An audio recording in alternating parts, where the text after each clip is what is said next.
Good evening, everybody. How you doing? Is all right. We are back for another England game, but we're with the enemy tonight. Brandon isn't supporting England. You're supporting Czech Republic. Why? I have loads of friends there, just because, and I love the culture, I love the language, everything. So that's why. Brandon's WhatsApp going left, right, and centre. That's his mates telling him right there. But yes, Brandon is supporting the Czech Republic. So, you know, if you do score, I'm expecting you to give him a lot of stick. But having said that, though, if Czech Republic do go in front, I'm going to be joined by Sam. We're going to be joined by Sam very shortly. Expect Brandon to give us a bit of stick, but both teams are through. We'll talk more about the lineups in a couple of minutes, because we are proudly sponsored by Manscaped. They are supporting us during the Euros campaign.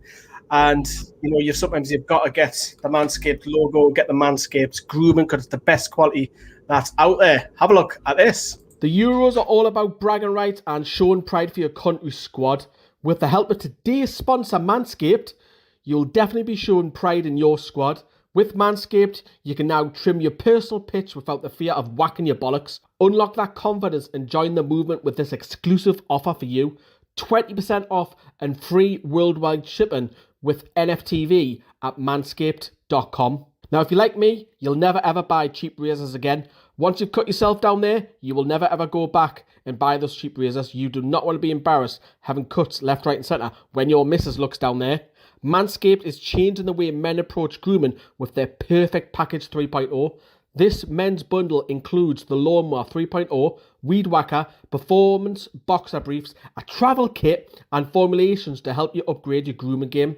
The Lawnmower 3.0 is the John Terry of dong defense, because the third generation trimmer features a cutting-edge Simeratic blade to reduce grooming accidents thanks to its advanced skin-safe technology. There's even waterproof technology and an LED light so you can groom in the shower. We all know how terrible that cleanup can be. If you've ever been held back from nose hairs before, we have the perfect solution for you. The Weed Whacker ear and nose hair trimmer. This trimmer has the same Manscaped skin-safe technology, which helps reduce nicks, snags, and tugs in your nose holes. 79% of women polled admitted that long nose hair is a major turn-off for men. Imagine if your significant other started growing some nasty nose hairs. Pretty sure you wouldn't be too keen either. Don't forget that this bundle comes with the Crop Preserver Ball Deodorant, an anti-chafing ball deodorant and moisturiser, and the Crop Reviver Ball Toner, a toner for your testicles that's infused with aloe vera. Now you're going to be wanting to join a ballsack beauty contest after using the Crop Reviver. Check out their website for some cool products, including their fragrance and the Foot Duster foot deodorant, which is what you need after your stinky football bag. Get 20% off and free shipping with your order with our code NFTV at the final checkout at manscaped.com. Support the show and the legends at Manscaped who are looking out for the general safety of your bollocks. 20% off and free shipping with our code NFTV at manscaped.com. That is 20% off free shipping at manscaped.com using our code NFTV. It is time you add a few inches to your Harry Kane with Manscaped. Yes, Manscaped proudly sponsors our video. I've seen Sam smiling in the background there. Look nice. A few graphics there I've put together. So thank you very much to Manscaped. All the best grooming kit out there for your below the waist, upstairs, downstairs. They even do fragrance, anything for your feet, anything for men's grooming. Have a look. The link is in the top of the description. As you can see, me and Brandon are now joined by Sam. How are you, Sam? I'm good. I'm expecting a lot from your Harry Kane tonight. So, yeah. I'm very impressed with that. He's been a bit limp lately, hasn't he? Well, you would know. Brandon, obviously, you're going to be piggy in the middle here because you're supporting the enemy tonight. What do you expect from Czech Republic tonight? To absolutely batter the English team. That's not going to It'll be a walkover, don't worry. It'll be a walkover, he says. A walkover. We'll come to your comments in a second. Comfortable 3-0, I said. 3-0? My scorito.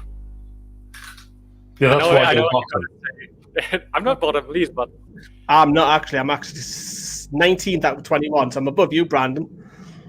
oh, that changed overnight then, I guess. You've always been bottom. Later on in the show, once the match has finished, we're inviting you on to have a look. There'll be a link appearing later on. We'll be doing scoring replies after the video as well. Let's have a look what you're saying in the comments. Also, come on, England. Good luck, Brandon. Yeah, you need it tonight. Brandon, why do you do this to us? You can see where this is going tonight. Evening, guys. I hope you're all well. I hope it's draw so we can finish second in the group. Just before we look at the lineup, Sam, because if we come second, the negative is that we don't play at Wembley. Yeah, and also we play on Monday night when I'm at work. So I'm kind of hoping for an England win, really. So I've got Tuesday off. Look, I mean, the kind of group of death has been blown wide open after Saturday's results. So you don't really know who you're going to play if you finish second or top or whatever anyway. So I think you've just got to go out tonight and win the game, especially after the first two haven't been completely convincing. Look, if you're not, I saw a tweet from Gary Lineker earlier today, and I completely agree. If you're worried about playing France, Germany, and all them teams in the last 16, you ain't winning anything anyway. So to win the thing, you've got to beat them sort of teams. So it doesn't matter when you're playing, does it? It doesn't matter. No, it is tough because you want to avoid obviously the group of death because France. You want to avoid them. Germany. Why do you want to avoid the strong ones? I mean, if you want to be a truthworthy European champion, you have to beat the best. So Yeah, you want the easy way? You don't want the toughest route, do you? Yeah. It's like, for example, at least you could say I beat France or whatever, Portugal, Germany, and not like I don't know, other countries like Wales or Slovakia even. Like, you want to play the better teams to say you're a true champion, right? And not that you came there by luck and just won the final. Well, you mentioned obviously Holland. We were talking about Holland. Holland haven't played anyone strong yet, and they're winning 3-0 every time. So they've got an easy route. So Italy as well. Yeah. Although you thought Turkey would be like the dark horse, but no, we know how that turned out. I'm pleased I didn't say Turkey were going to be the dark horses. I went for Denmark before the. I said Czech would be the dark horses. So I said Denmark, but that was before Ericsson. But yeah, what happened to him? Obviously, it's the disaster. But great to see them through as well. Sam, you can say it. I can see. What? Read the comment. Oh, happy birthday for tomorrow. There you go. Happy birthday from Sam. Have faith in Hungary, man. I'll tell him if he's over 18 what he should get with his birthday money if you want. If you just briefly exit your share screen, Lee. Give me a second then. Ooh, look at this. What's that? What is that? This is a keg of ale and shearer from awaydaysbeer.com. A lovely, lovely, beautiful beer in a nice little keg. Awaydaysbeer.com. Ale and shearer. Can you see that? We can see it. It looks canny, man. It comes with do you know what it came with as well? It came with, you remember them big heads that you used to collect? I got a Kieran Dyer Newcastle, I think it was 2000, 2001 limited edition. Yeah. I just call them bobbleheads. Just put them in the window. They come with the keg, so you know. There you are, JB. And I think 10% off if you use the code NFTV keg. His house promotes it. I mean, we have to promote Manscaped today because they're helping us. They're paying for this video. But no, I'm not promoting. But I you know, it's nice. It's genuinely nice. I'm not like promoting those, Sam.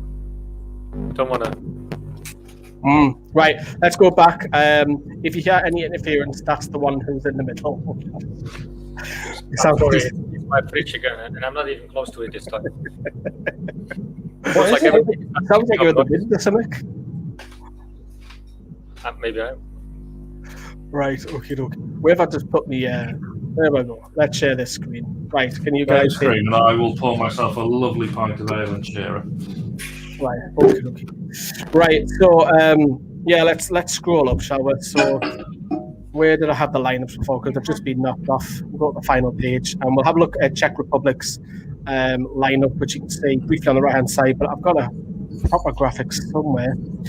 Brandon, who's clear one to watch out for is Sheik, isn't it? Who you love? Shikova, Southgate, Masopust, like Jankto for. Yeah, and I like Vacilik, of course, the goalkeeper. He did pretty good last couple of the games, last 2 games, the Euro. So those 5 players are players I would like to watch out for if I would be England. Yeah, obviously Sheik's obviously joint top scorer at the minute, and he's clearly the one that we're going to watch out for tonight, Sam. Yeah, looked impressive, hasn't he? I also do quite like Kufal on their right back. I remember him having a fantastic battle with Matt Ritchie when we played West Ham towards the end of the season. I enjoyed that immensely. So, look, we know about Souček. We obviously know about Schick from the first 2 games.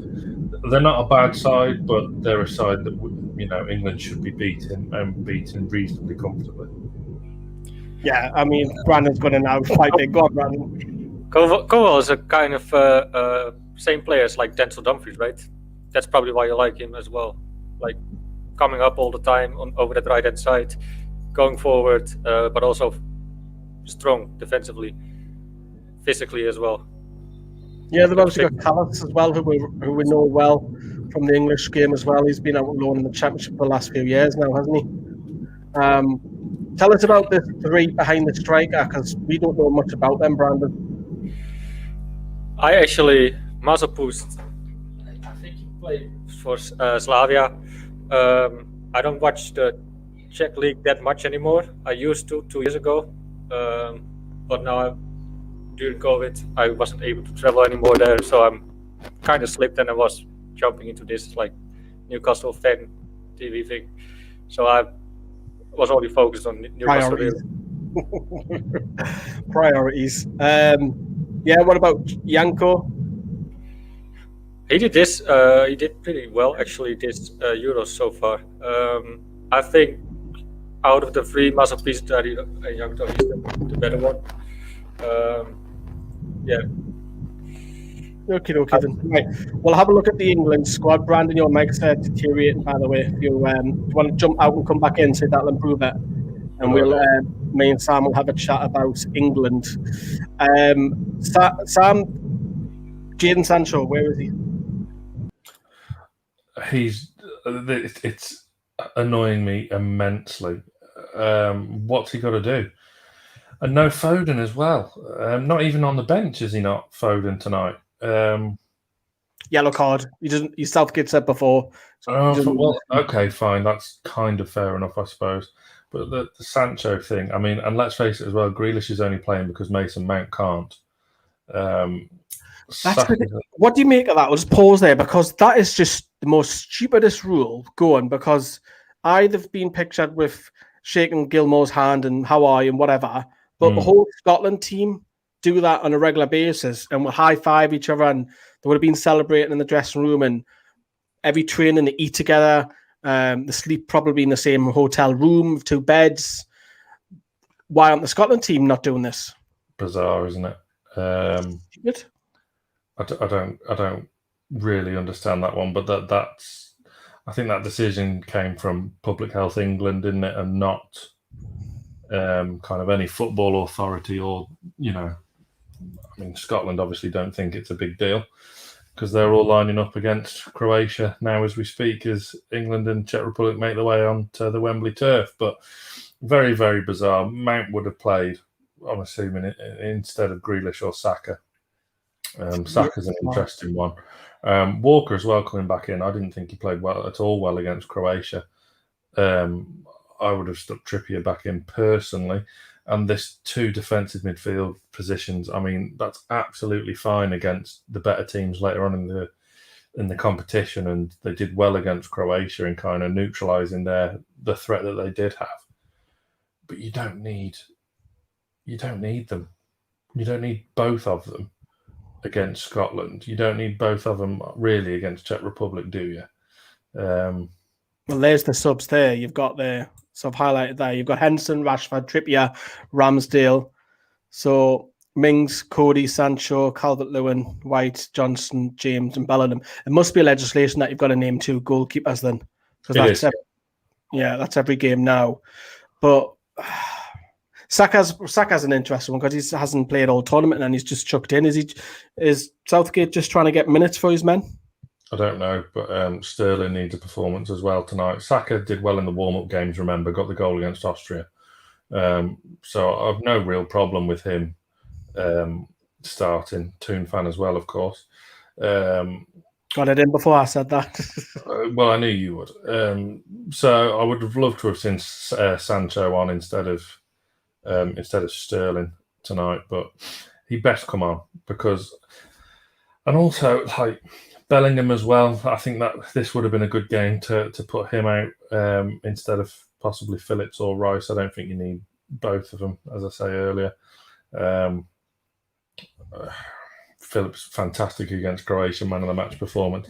Absolutely terrible against. Well, not absolutely. Everyone was absolutely terrible.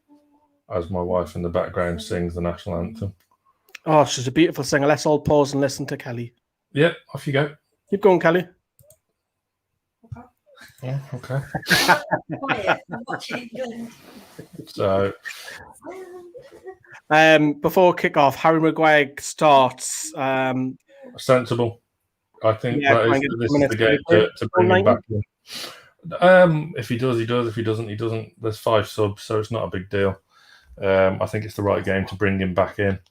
So I think it's a good call. And I'm not a fan of Tyrone Mings either. So yeah, I'm not either. But he's actually looked pretty good so far in the 2 games. But you do worry. That's why. I know. That's what I was about to say. You worry if he comes up one of the big hitters. No Jordan Henderson. I'm a little bit surprised that he hasn't started or at least got a longer run out. But that's credit probably to Calvin Phillips, who's nudged him one side and took his place. Well, just because the centre of our midfield is insanely dull, which is why I wanted to see Bellingham in there for,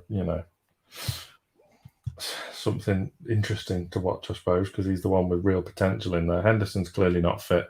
I'm on Roy Keane's side when it comes to this. I wouldn't have took him at all. I don't see the big deal with him.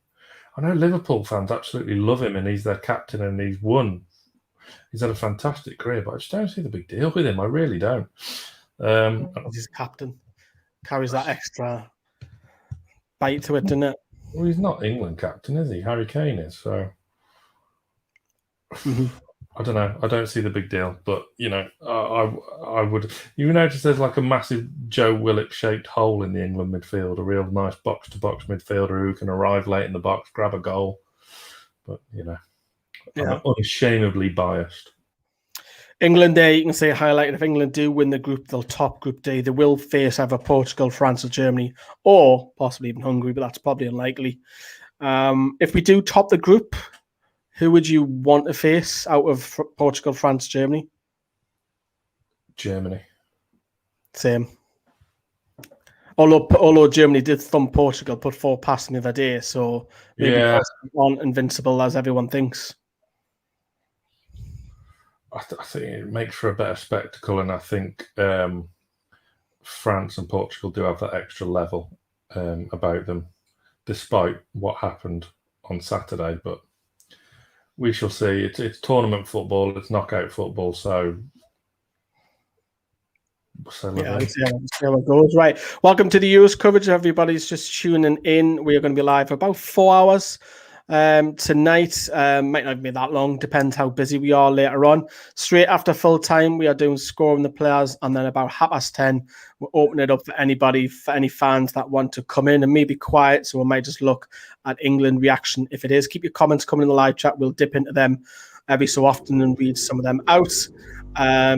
And there's Brandon himself. If YouTube members have now got 9 exclusive videos so far in June. One has just gone up from Sam and Johnny tonight.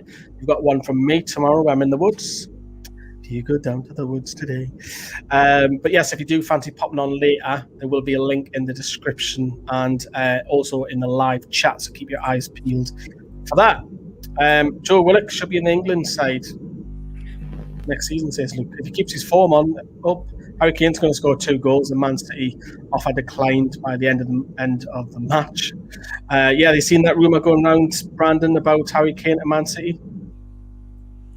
No, I didn't. I haven't been on the socials much lately, as you... About £100 million pound bid, allegedly, for Harry Kane. Should he take it? I don't know. Nah, I think he'll go for more. I think he's a little bit stuck at Tottenham, really. Yeah, he's got to move on to win players. They were going to offer players in as well with that 100 million cash, weren't they? I think Sterling, Jesus, and Laporte as well. Which I mean, Tottenham could really do with someone like Laporte. How long he has on his contract, actually? Do you guys know? Well, Harry Kane, I think he only signed one not so long ago. He must have about 3 years left. He needs a performance tonight, Harry Kane. He's on the ball now as we speak. He's had to come so deep, he's halfway inside his own half and then put the slack pass. He was trying to pass it. Oh, Sterling's in. He's lobbed the keeper. Oh, he's at the post. It's not here. God's sake. I'm in front of you guys. I'm in front of you guys.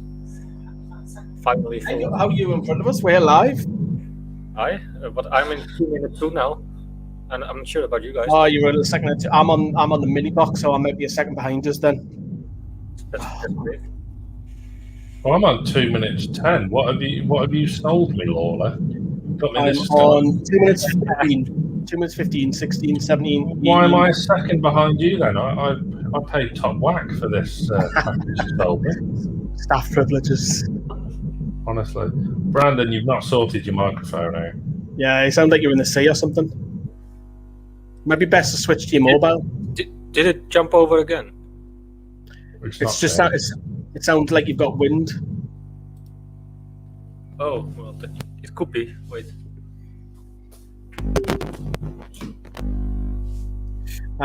Message from AK. As a City fan, I'd rather buy Haaland. Haaland's got a few years younger than him. That makes more sense to me. Yeah. And his dad played for him as well, didn't he? Is this any better? No. Nah, it's like buzzing and like wind. Maybe best to switch to your mobile, mate. Let me try it one more time. Oh, Yeah? That's better. that's better. We can't hear him, that's why. You did something there and I thought you'd sorted it, Brandon. Oh, Brandon, you never sounded so good, pal. Oh my God, fell out my chair. Swing it in. Luke Shaw. Oh, poor. Brandon, because you pulled your mic out, you'll have to leave now. We'll come back in to how StreamYard set up. Really? Oh, you're Wait. back? Oh, you're back. Make your mind up. It's better now, though. Oh yeah, it's much better. That doesn't sound like you're in the wind. But it's weird that, like, all the time, sometimes it just cuts this one off and jumps to another mic on my laptop, like, or on my headphones. It's so weird. Yeah, I've got that new. I was saying to Brandon before, the new Mac Sam that I've got doesn't have no USBs. What? Yeah, so you Waste the money that is then. Did that come out of the budget? So no, it's come out of my budget. So it's come out. Do you know the C type? It's got 2 C types on the left hand side, and then you've got to buy an adapter to change it to USB to right. Fuck on. Money well You spent. mean this one, right, Lee? This one, you mean, right? Yeah, the C type. Yeah.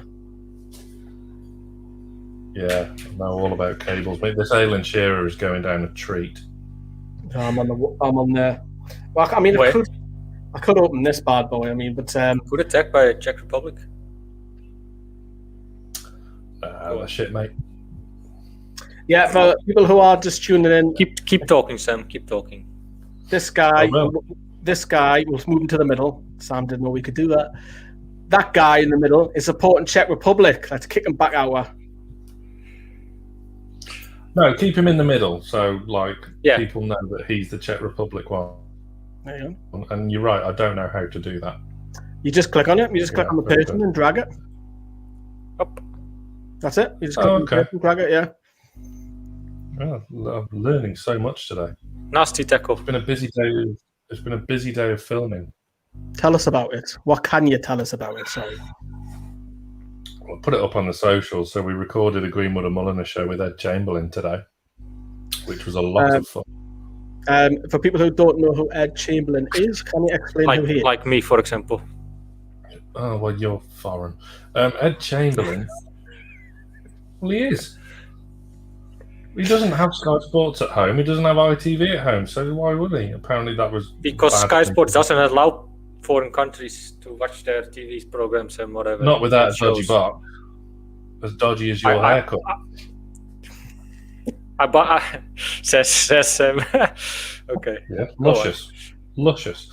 So Ed Chamberlain was the face of Sky Sports football coverage for years and years and years. Took over from Richard Keys and Andy Gray, and kind of relaunched it alongside Gary Neville, as you remember. Which is he did Super Sunday and Monday Night Football, which elevated and became this massive animal that it is now. And then he made the switch.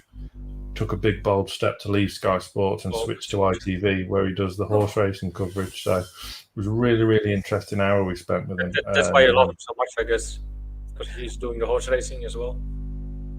Might have come up, but yeah, no, it was really good. Absolutely lovely guy as well. So that'll be out at some point over the next week or so. So yeah, really, really interesting, really good fun. So Brandon, you probably would have seen like social clips of Carragher Neville. Yeah. He'd done the show before then, basically. Well, did he also do Did it with him? or something? yeah, he did. He used to be on Sky Sports News as well. He used to be the one of the anchors there. That's actually quite a good cross by Kufal there. There was just nobody on the end of it. No one there. Well dealt with by Walker, though, wasn't it? So I was about to say, it must be strange in the Mulliner household because they're both supporting the same team. for a change. Yeah, he's on. Negative Nelly. I'm actually for the first time against you lot. Like I'm not with you. this time. You're against just every stream, Brandon. Like, how come? No, I'm just messing with you. Yeah, sure. Like always, you mean? 8 minutes in. England are too slow building an attack again. Look at this, stagnant. Oh, look who's in the comments. One of our own. Joshua Banyard. Joshua, I was down with the fan zone the other day. It was good fun. Got some free booze and front row. That's why there wasn't a watch long, because there wasn't many of us about. But yeah, it was good. But there was a glitch with YouTube, which I wasn't very happy about, because the match, the fan zone vlog, wasn't showing up for desktop viewers. Hence why we've lost a few views on it. Oh. So you could view it on the mobile, but not the desktop. Oh. So it's a glitch. So I was annoyed at that. But yeah, it was good fun. And I'm sure other places probably not as up for it. It's probably the other day, because we had Scotland there, but Czech Republic game will be a bit rowdy still down by the quayside. And thank you very much for Paddy Power for inviting us down. It's good fun. So the one big trip. The English team looks so useless, though. Maybe we've just hit the post. What have you done yet? Because the ball. 9 minutes in. I mean, surely Southgate have no plan. I mean, doesn't matter who England's playing. They have no. Go on. Go on. Prove him wrong. If Kelly just said to me, "Shut up." Yeah, pretty much just gesturing a lot as well. With a cracking night. Half of the match. Yeah, it was good fun. Was that Australian? And I That was the worst impression of Josh I've ever heard. Did you try to do a posh accent? No, mate, no. 2 for pound, 2 for pound. Fullbacks. That's Australian. That's not Australian. Australians like that, mate. And CMs need to pose themselves. I thought you'd had a stroke. Ooh. Did you see Hartlepool getting promoted? Yes, look, I was watching it. I was tweeting about it. I tweeted on our socials as well. I'd like to see the smaller clubs, most of the smaller clubs in the Northeast do well. But I was delighted to see Hartlepool come up because we've got a lot of way above a lot of Newcastle connections with Hartlepool. Not that you're having a piss. You can take shots like this every day. We've already got one person. We're getting a bit empty. I may have opened it the other day. It was yes, it became too much of a enticing temptress to ignore. Or you're just on this side as well. The Praha team. Sam. What? Oh, yeah. Good comment. That's the best comment he's made all night. Also, keep an eye on the Scotland scores while I'm just checking. And he says he's going to bring his Cockney Magpie stuff over to NFTV as well, isn't he? So I'm really looking forward to that because he does some good stuff, does Josh? Hopefully, yeah. Good to see that come over. England on the attack. Chug the keg, Sam. Hey? Chug the keg. You been, Frankie? Hope you're doing well, Frankie. Thank you for continuing to be a member. What in England? Yes! It's coming home. It's coming home. It's coming. Football's coming home. Look at him. Point the wrong way. See him there, everybody. See him every day. Go on, Sam. Point. Laugh at him. Laugh at him. Oh, what a belter. 1-0. Even Carl's amongst it. Brandon, you've gone quiet. Yeah. What do you think about that? Oh, he's disappeared. He doesn't want any. Oh, he's back. Put it back in the middle. 1-0 England. Grealish. Grealish, there you go. Started. Yeah. Smallest guy heads it in. It's terrible. From a Czech Republic point of view, that's awful defending. From not marking Sterling. Sterling's about 4'10". I mean, how is he allowed a free header at the back post? Yeah, it's appalling, isn't it? What's he, 5'6"? Is he not even that? I mean, he's smaller than me, and I'm 5'9". That's saying something. Graham Jones's 3 Lions. Here we go. Good start. Is this the first game Southgate played Grealish or started Grealish? Started, straight away. Yeah. Does something. Saving it just for you. Got a song for you. I didn't play him earlier, look. Got a song for you. Dry your eyes, mate. I know it's hard, but her mind has been made up. There's plenty more fish in the sea. He's not going to score, Brandon. Don't Grealish, like. Yes, Sterling, have my kids. Luke is over the moon for that. He's got plenty of kids, Raheem Sterling. Oh, is he? 3 or 4. That's too many. This is luck, says Wallace. I doubt that. We've hit the post. We've scored. England had started. A much more positive start than in the previous 2 games. Oh, he's got that black eye from Loughran. And by the way, that's not a penalty, Brandon. We'll get on that. I wasn't even assuming it was a pen. No. Nah, Can I ask when you had your hair cut, Brandon? Me? Yeah. 1.5 weeks ago or so. And where did you get it done? I just dyed it though. Look. Yeah. Did you see Charlie Austin's post today? No, not at all. Why? Go on to Charlie Austin's Twitter. Just do it. And look at the replies. The poor bugger. So currently, as the lads look at Charlie Austin, England are sitting top of the group. That's like the tall striker, right? The old Charlie Austin is QPR. He's played for QPR. I think he's at West Brom now, isn't he? Good ball. Kane's still having to come deep, but at least there's 3 players ahead of him when he does, because he's expecting to find Son Heung-min there, isn't he? Which just isn't going to happen. How do you write Charlie? No. Oh, Brandon, your mic's gone again. Yeah, it sounds like already Grealish is winning us a million free kicks, which makes you wonder why James Ward-Prowse wasn't in the squad. What is his Twitter though? I cannot find it. Just type Charlie Austin haircut, it'll probably come up. Chaz Austin 9, I think. How do you write Charlie though? Because I'm trying, but So it's like Charles, but replace it with IE on the end. Saka to whip one in.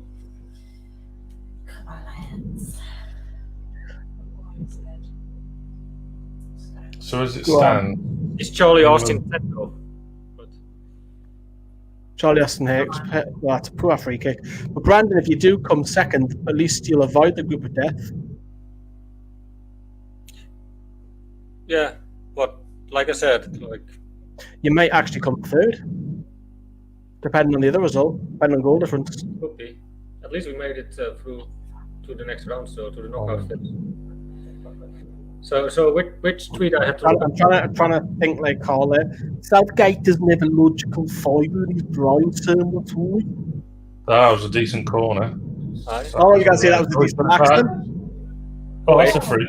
Oh, Oh, Check shit. now. That's strong.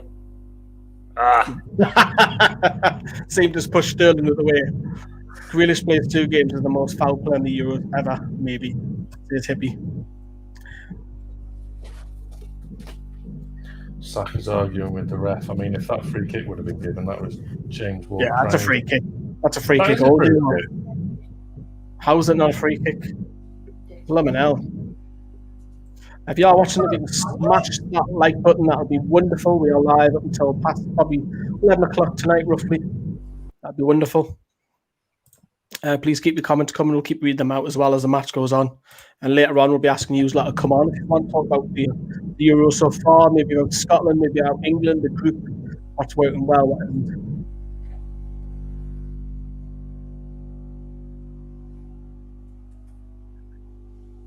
Did you just mute me, Lee? No? Your mic's having a mare because you sound horrendous again. Okay. You do, mate. Oh my god!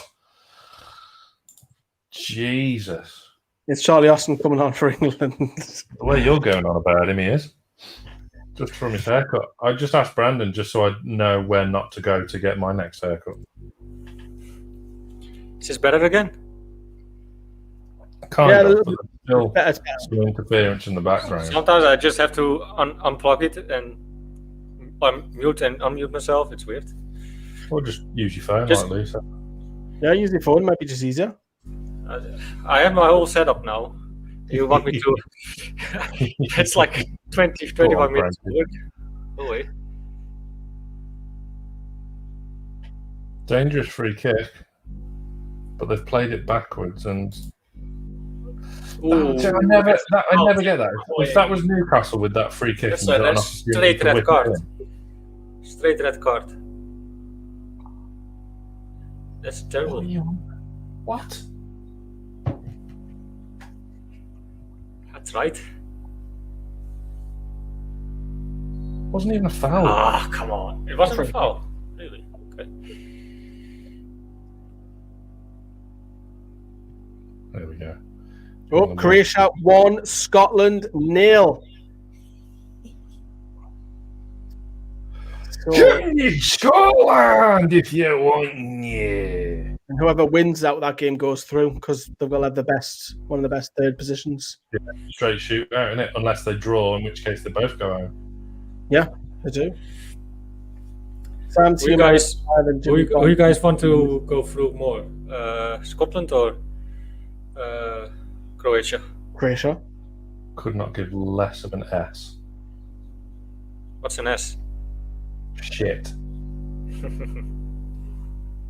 So there's one. Although spoiler alert, we did get a swear word out of Ed Chamberlain today, which is, I think it's always weird to hear like these people off the telly to hear them swear.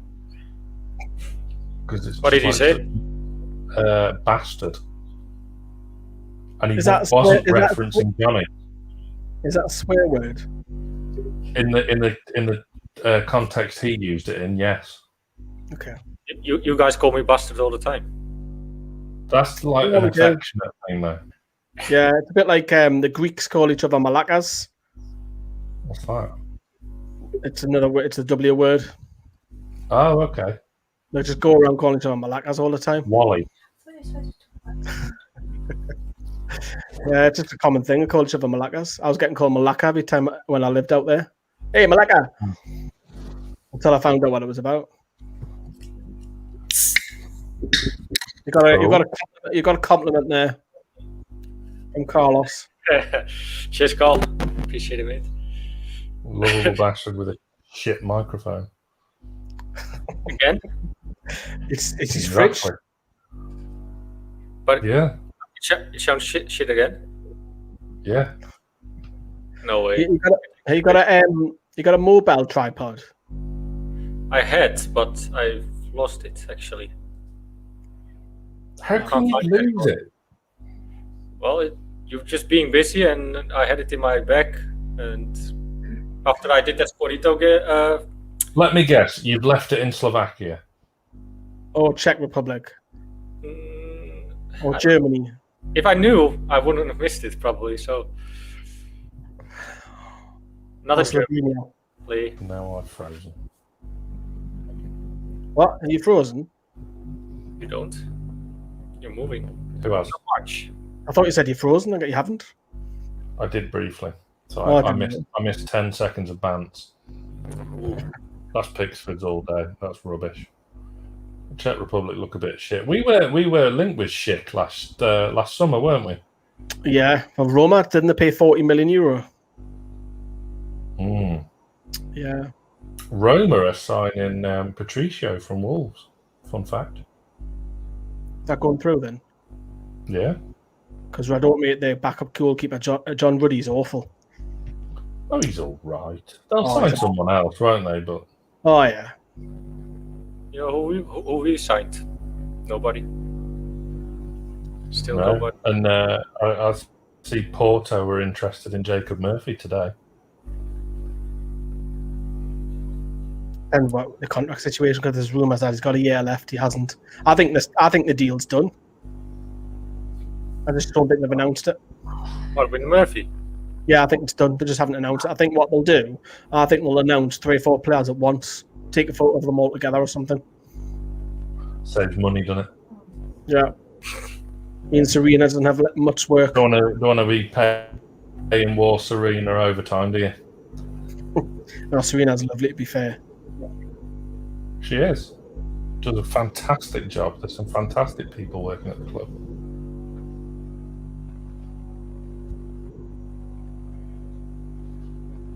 Come on, young tough. On the left. There's some space on their left-hand side if they can exploit it, but they can't because Walker was dreadfully out of position. Got anybody in the box? Oh, yeah. Right, No. What's it doing? No, Are you surprised he hasn't changed the goalkeeper knowing that we're already through? No. Because I don't think. Ramsdale. No, like Henderson. No, Henderson's got. He went out. Went home. Johnson or Ramsdale, isn't it? So now it's picked all the way, isn't it? I just thought you might, because we're already through. You might give the goal because they're not. It's not like a huge decline, is it? With Johnson. Southgate's not that way inclined, though, is he? Good work by Saka. Leads to nothing. Go on. We've got it back. Have a go. Give them go. Oh, we hit it, man. What fucking Someone about? take it up. It's like fucking Arsenal. Let's pass around the box and then shoot.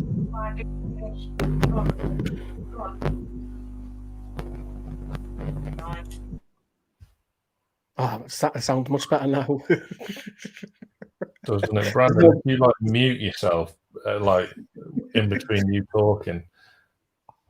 There's no buzzing. I don't know. Hang on, take your hat off. I feel bad now because I had a little joke about your hair, and now you've gone and put a hat on to be like Lee, Keep your hat on all the time, man. who has the worst hair I've ever seen in his life. And no, you won't see. Remember Good. this. It makes me feel nervous. Wait to see it's down the back alley. Your hairstyle intimidates me greatly.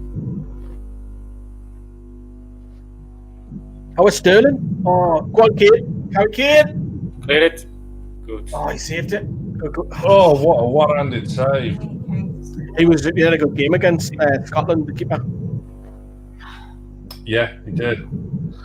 I thought, despite that result, the 2-0, and obviously the memes of David Marshall were just an absolute joy. Some of the ones Carl put on our WhatsApp group, I still look at now. But I don't think Scotland were actually that bad in that game. Nah, it wasn't a 2-0 win. No. Yeah. No. To Martin Dubravka. Did you guys know? We won 2. We won 2. All I heard from you, Brandon, now is just a lot of buzzing. You sound like you're mate, That's a the great mic's ball. on again, mate. They want to walk over the line. Go on, Grealish. Go on. Go on. Go on, Kenny. Go on. That's a foul all day. Oh, yeah. That is, but the other one that was exactly the same for us. We didn't Watching get. England, Kel does turn into a gobshite. What do you mean watching England? So, I mean, I'm just passionate about my country. I'm really glad that Villa Newcastle is a 3:00 kickoff next season, and hopefully, like, we're on track for away fans to be there. So I'll be at the game, but so we don't have to watch the weekend. Because you don't want to get beat in front of me. Fucking hell, win a few games. They think they're freaking Rod Stewart, don't they? And they finished one place above, though. Yeah. Which is stupid when you think about it. it's like 10 points, isn't it? They beat the champions 7-2. We lost to Sheffield United playing 5 at the back. I know. Oh! Ooh. I didn't like being a second behind you. It doesn't feel normal. It doesn't. It's really, really disconcerting, isn't it? Was that going wide, though? I think it was because I don't shit. know. It's good save. No, it wouldn't go in. Let's go in. That was going in. I retract my previous statement to a degree because he is still a bit shit. But dangerous corner for the Czechs. Shoot. I'll get it. Get it away. Right. Oh, see, this is like whenever I talk about England to colleagues, friends, acquaintances, like this dilemma not a dilemma, but this kind of lack of depth we've got at centre half. And I maintain all of the England centre halves in our current squad wouldn't even get into an England squad 15 years ago. Yeah, times change. It's 15 years, isn't it? No, I know, but like, if you think had that that- golden generation, Sol Campbell, like if you ignore what he did at Newcastle, but Sol Campbell, Rio Ferdinand, John Terry, Ledley King, Jonathan Woodgate, if he stayed fit, would have been up there with John Terry. And you had Gary Neville. Fantastic defender. And then Colin Bridge. And like Get melee, panic. Czech Republic got a bit of pressure on here. Big head Maguire. You got it, cool. Go on, Kane, lad. Over the camera. Go on. He's lost. See, we had everyone back for that corner as well. What? We had that. Remember, that was our tactic for like 3/4 of the season. Every corner, every single Newcastle player in the box. Go on, Mickey. You do the rest. Run with the ball. Yeah. He had a good game. He had a really good game last night, Miguel Miron. Did he?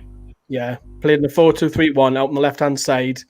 Paraguay were awful going forward. It was all through him. But then because Argentina switch clicked on and it was all through Almiron, they were doubling up on him. But it was still all him. He went past a few players, but when he was crossing in, there was nobody in the box because he was too far in advance. So, but, He's yeah. used to playing like that then, isn't he? But yeah, he was their best player last night. Oh, good, positive. I think me and Steve are going to do some watch-alongs in the middle of the night on the knockout games. I'm not doing the good games. Yeah, man. How does Almiron play in Paraguay, though? Like as a 10 or? Sometimes it's a 10, but he was playing on the left of the 3 last night. And they had a 1 up top. Come on, lads. Get up. Half an hour gone. Thoughts, Brandon, on Czech Republic? He's coming into it a bit. Yeah, we look some sort of threat. Didn't have really clear chance besides that shot that Pickford saved, but the crosses look sort of a threat. Definitely one will go in. And Then you predict 3-0. 3-1. I don't care about that one England goal, really. What do you think of England then, Brandon? Don't rate them. At all. Not at all. I mean, because we beat Croatia, which is a good start, and then Scotland, we were pretty average. And you could say, if you're going to play devil's advocate, well, that was a kind of local derby. Anything can happen in derbies. Oh, yeah, man. But we're going to finish. If To be honest, like I think England has a good side, really, young and talented players. But I don't like the management. Southgate has been. You've got Ronald de Boer. Frank de Boer? Frank de Boer. He was a great. Yeah, I know. Probably Why just is before time, Brandon. But what a left foot he had, didn't he, Sam? Oh, just a bit. Barcelona. And that ball for Bergkamp in the World Cup against Carlos Rua, Argentina, where Bergkamp just drops it down, and very similar to the Leicester goal. I remember watching that game live, that Holland-Argentina, France 98 World Cup quarter-final live. Barry Davis was commentating that day. Absolutely superb. One tackle, lad. Counter-attack! Sterling's steaming if we can find him, but he can't, and we'll have a corner instead.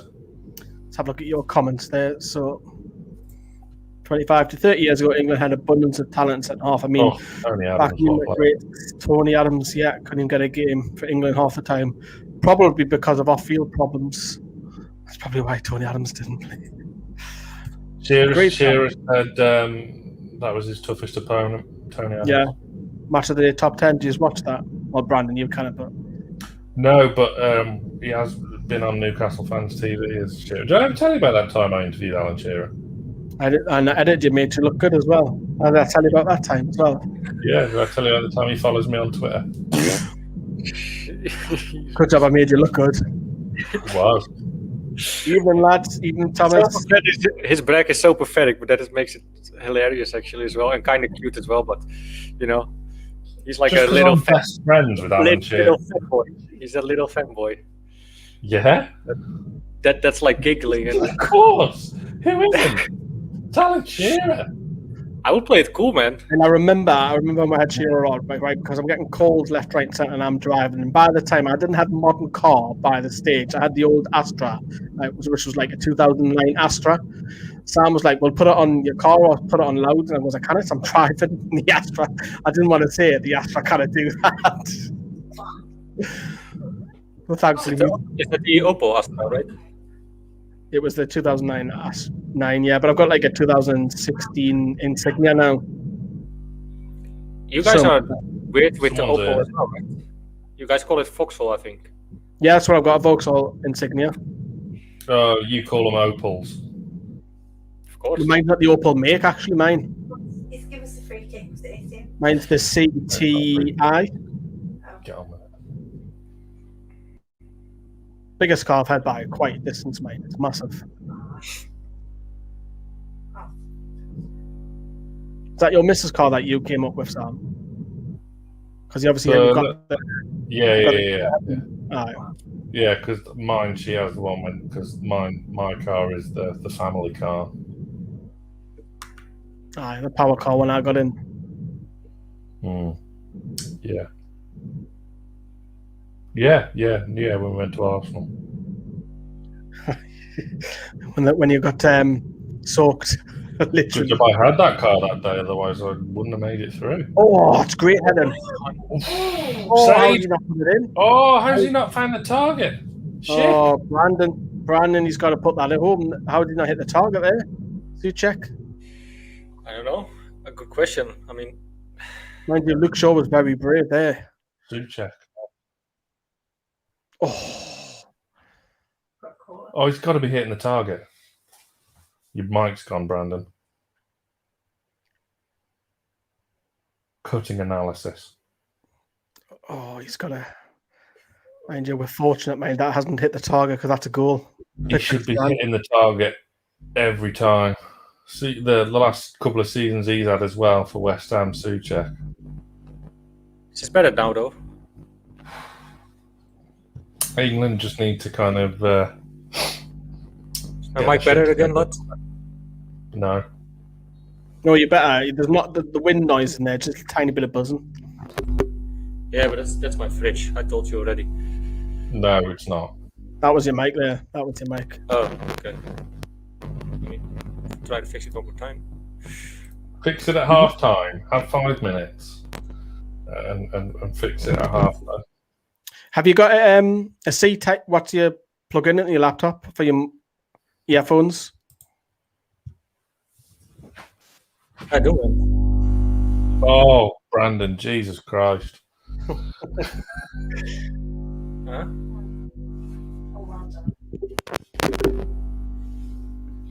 Declan Rice, the disruptor there in midfield. I apologise for interruption. Hang on. That's better. Go on, Grealish. Sterling. Cross it in. Oh, deflection for a corner. I'm ahead of you and Sam.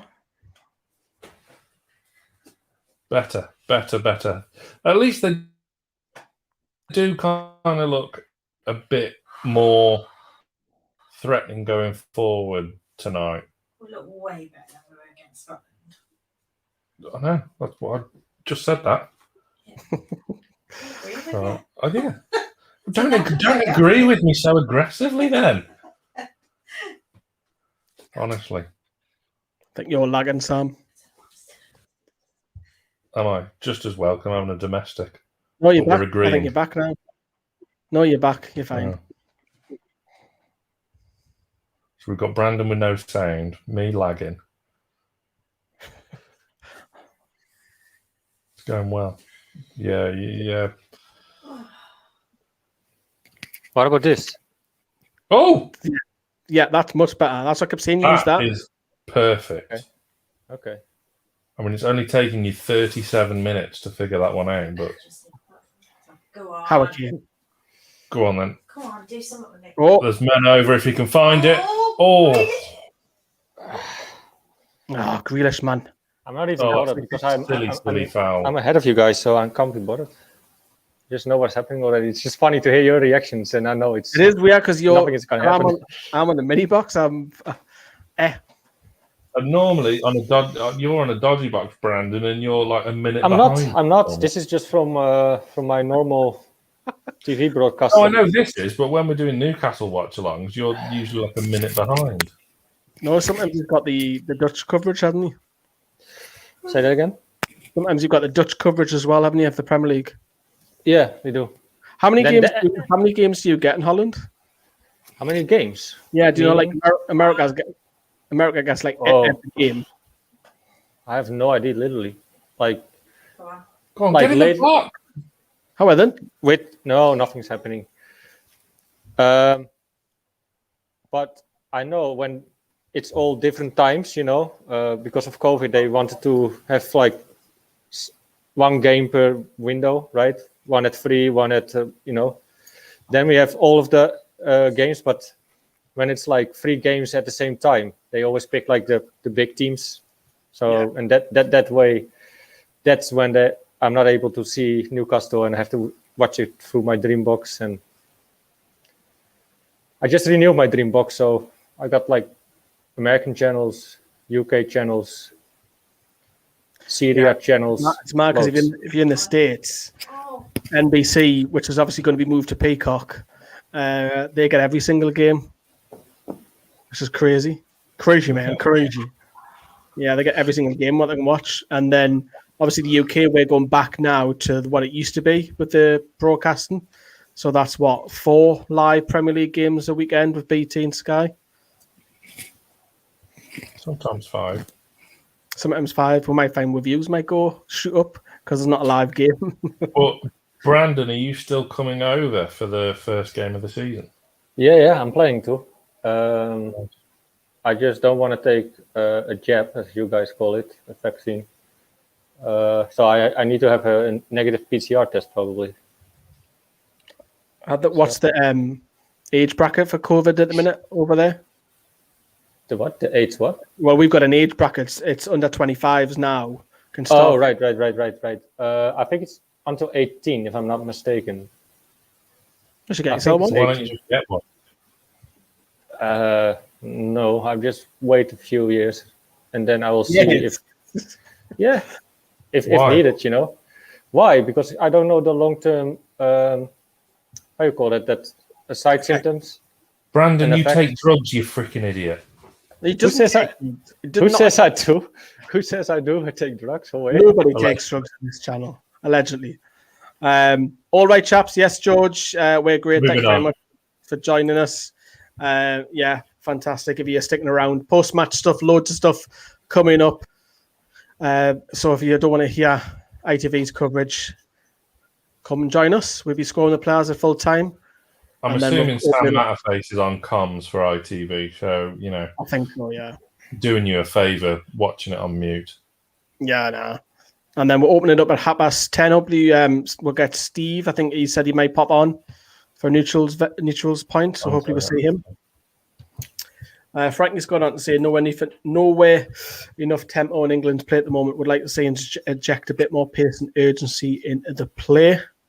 Frankie, do you think that Czech Republic can still draw this or win this?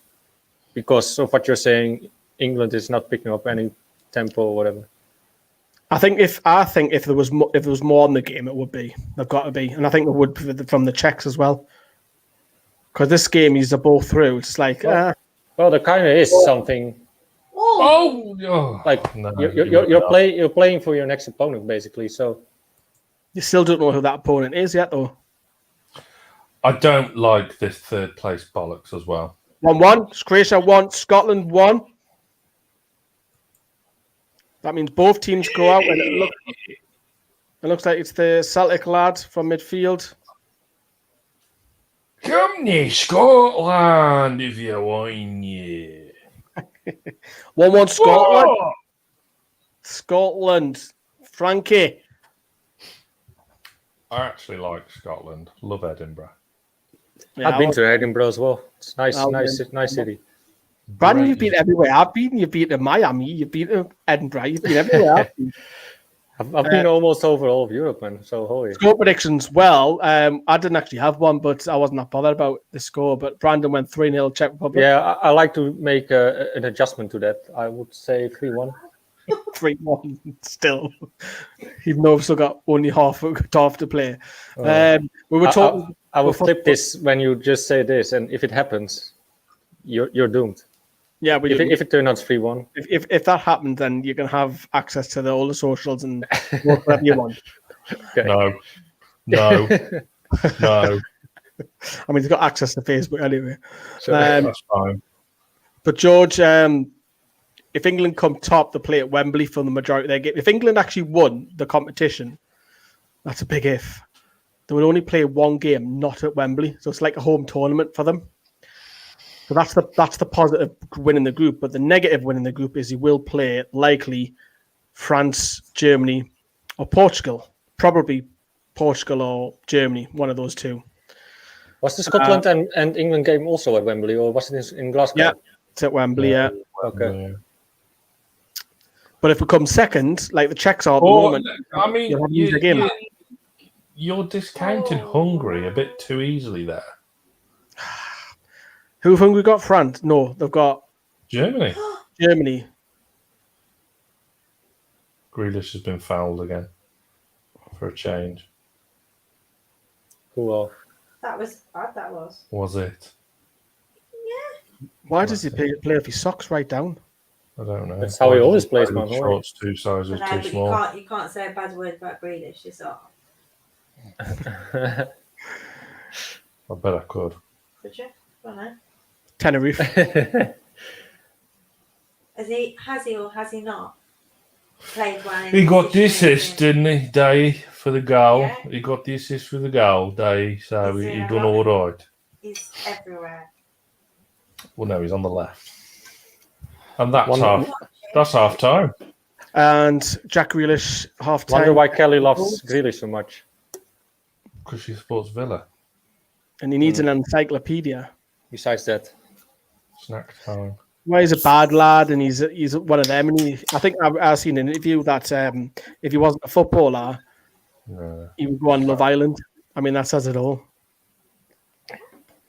imagine being a Villa fan though. That must be. Well, I mean, it can't be worse than being a Newcastle fan at the moment, can it? So I think we've pretty much lost that argument before it started. Luke says, "Up the Grealish." I just know. He's he's got with the goal. So to be fair, Jack Grealish has got the goal. Yeah, Sterling with 2 goals as well. I mean, his performances have been. You were slagging him off just half an hour ago. Well, he's come into the tournament drastically out of form, hasn't he? And he hasn't had a fantastic season for Manchester City. Got the goal against Croatia, which was a fantastic confidence boost for him. Was completely a mess against Scotland, and now he's popped up with another goal tonight. So look, Scores goals more games. So. Yeah, it's mad that, isn't it? Exactly. So you like when you ticker, everybody? Let us know.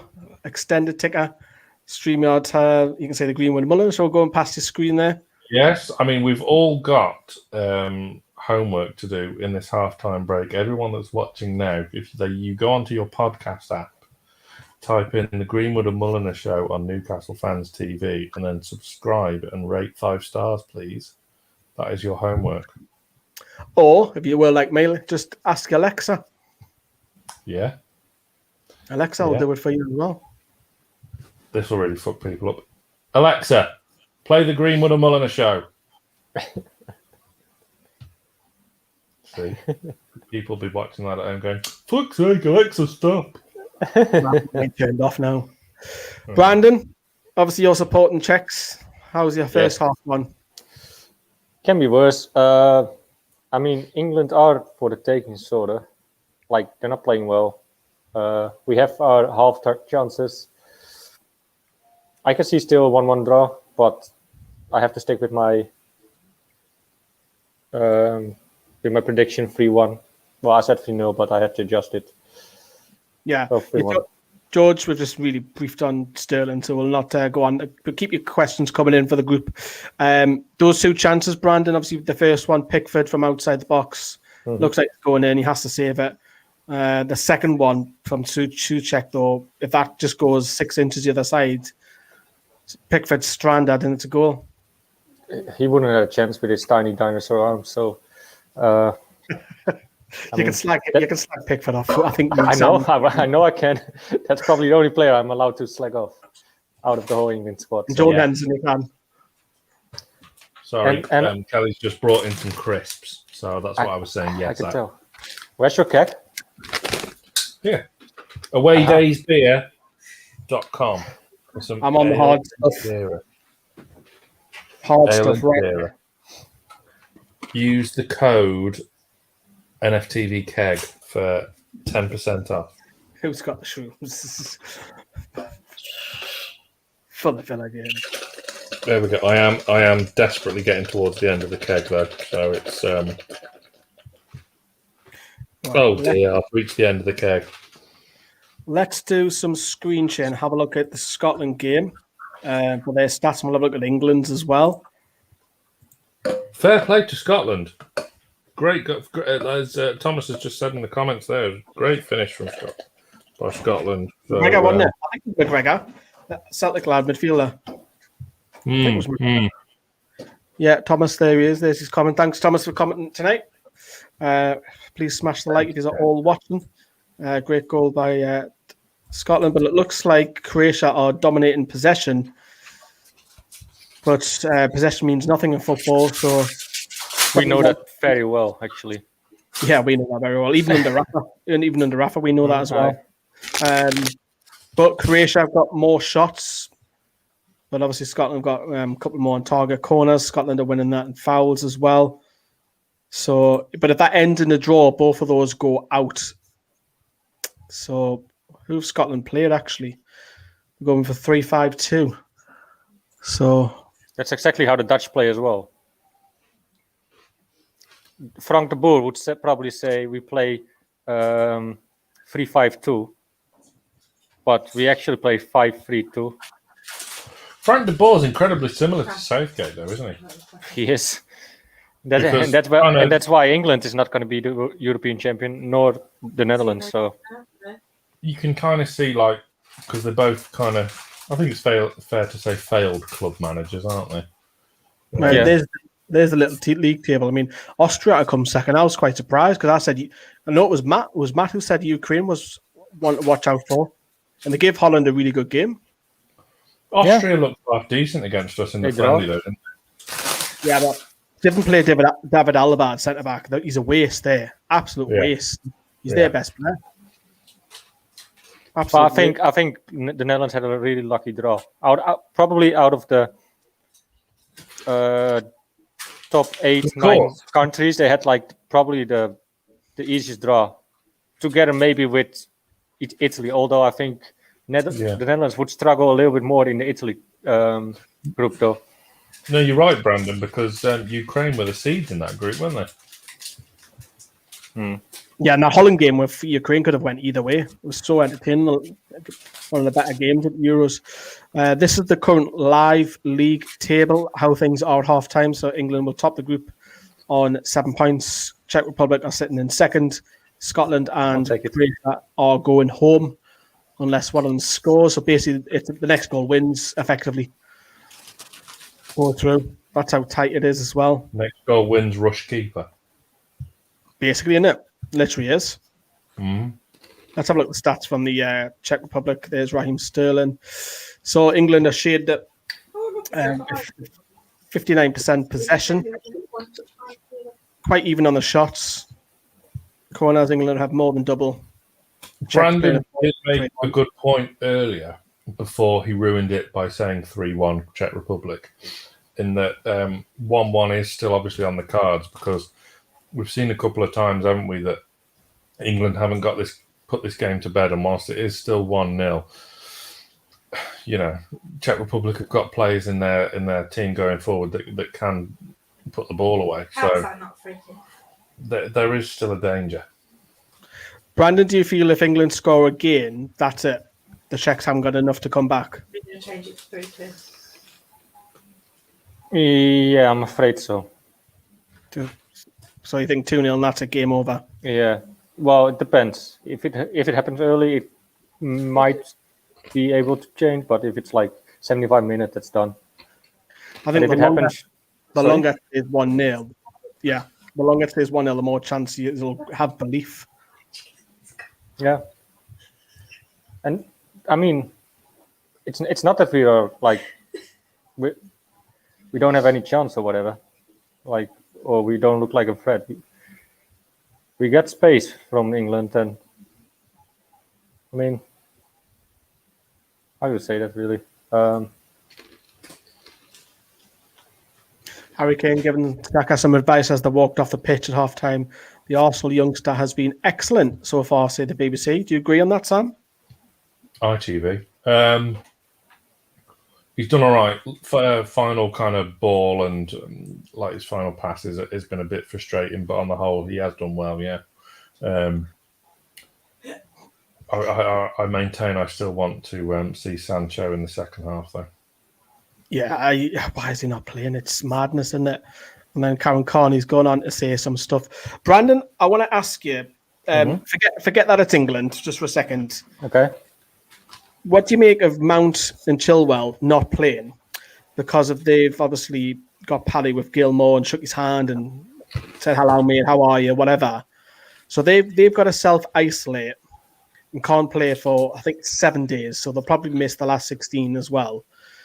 But the whole of Scotland can play tonight, and they've been around them for like having dinner, playing golf, games, on the pitch, off the pitch, travel.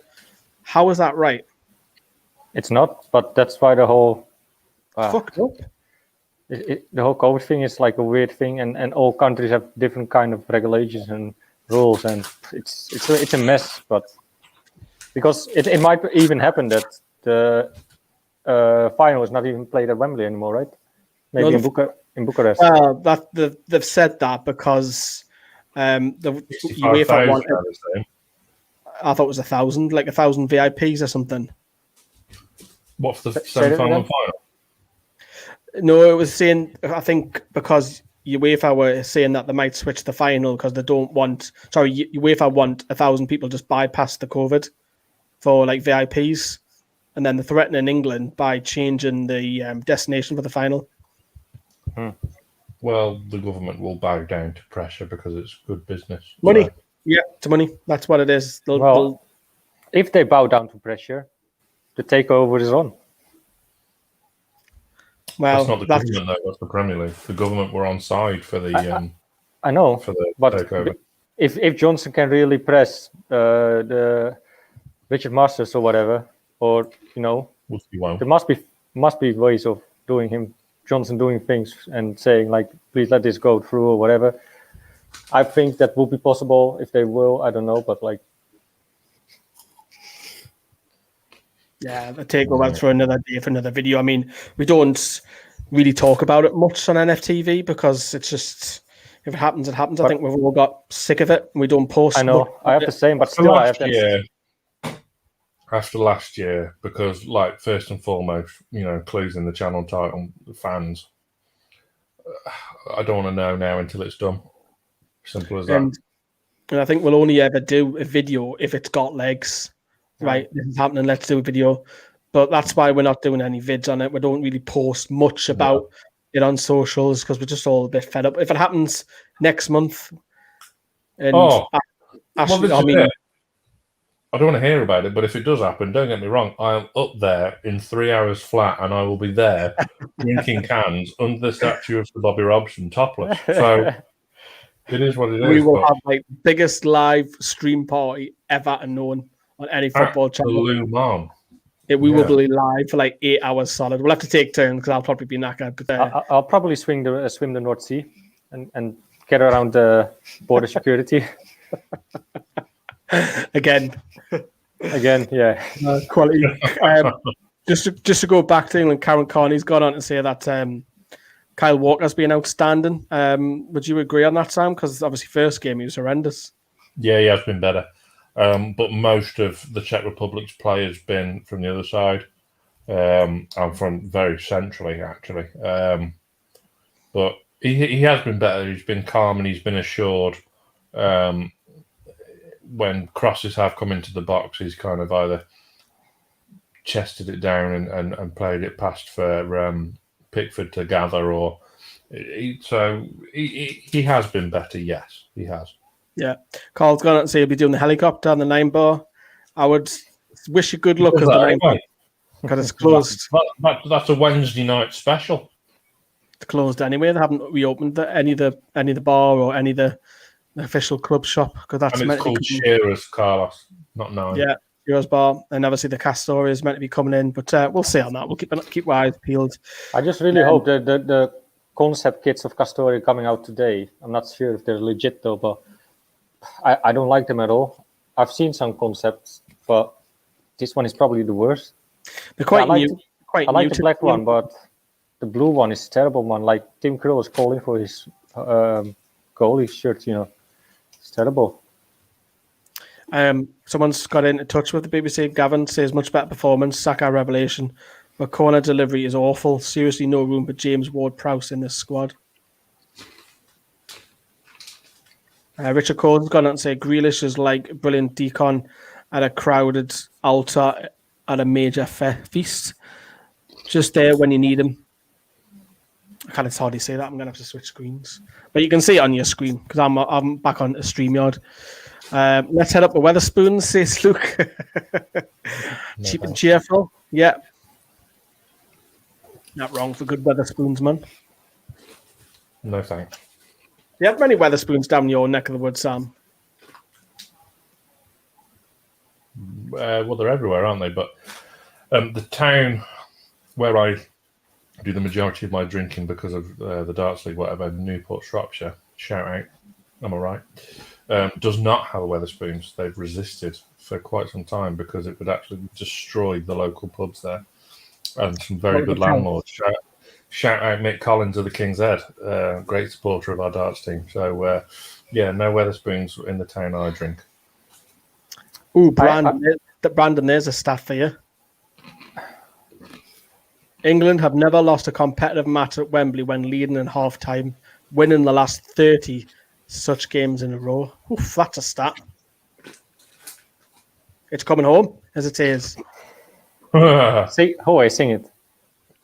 It's coming home. It's coming home. It's coming. Football's coming home. Steve hates that now. We were winding Steve up on the first Gordon stream. Henderson is coming on. No, the Mackham Slayer. Not the Mackham Slayer, but the Mackham such and such is coming on. Getting them confused with Amiobi. What did Steve hate? Steve hates it when we say it's coming home. He hates it, so we just wind him up a bit. How come? Because it's not, man. I think he's coming on for Declan Rice as Graham Jones is speaking to Kyle Walker as they re-enter the fray. We'll switch to full screen in a second, but Ian Wright's gone out and say Saka has been doing that at Arsenal all season, getting us out of those little holes, being positive, and that's exactly what England needed. Between him, Jack Grealish and Raheem Sterling, they've run them ragged in defence. Roy Keane's going out and say it's a run. This is what annoys me. They're getting carried away. They've not been that good. No, we haven't been that great. Roy Keane, who's always a critic, says it's a reminder that football is a simple game. Get the ball forward quickly to attacking players who will beat them, get crosses in. You've got bodies in the box, and it's fully deserved. They will do this every week. The game is about stretching teams. They have brought on plenty of energy, which we didn't say the other night. I would agree on that, but we haven't. I would agree with what Sam just said. We've been better, but we're not like electrifying just yet. There are still those couple of chances that Czech Republic could have quite easily hurt with. So until that second goal goes in, it's very open. A change for each side as well. It is Rice that's come off for Jordan Henderson. And Brandon, you're the Czech Republic expert. Who's this chap that's just come on for the Czechs? Sorry, I wasn't watching. I was texting a little bit. Let me see what happened. Cutting edge analysis as ever. What? Right. Wait, I could check let me check my phone. Who came on? I missed it really. Guy there.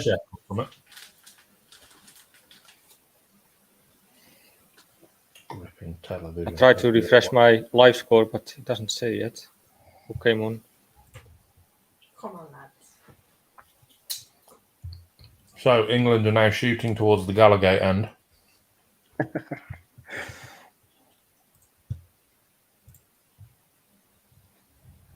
As I finish off this wonderful keg of ale and Shearer, awaydaysbeer.com.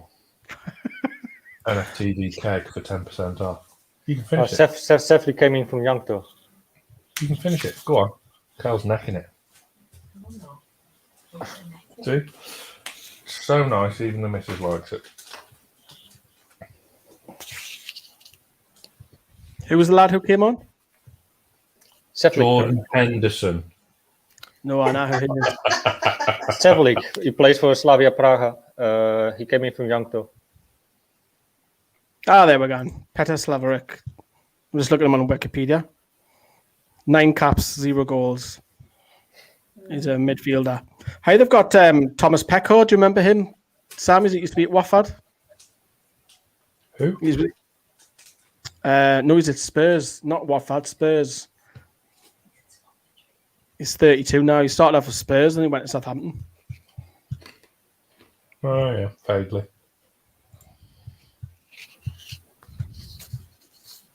Right then, I'll get off Wikipedia. Into the second half. Come on, England. Come Harry on, Kane's still having to come England. so deep to get the ball.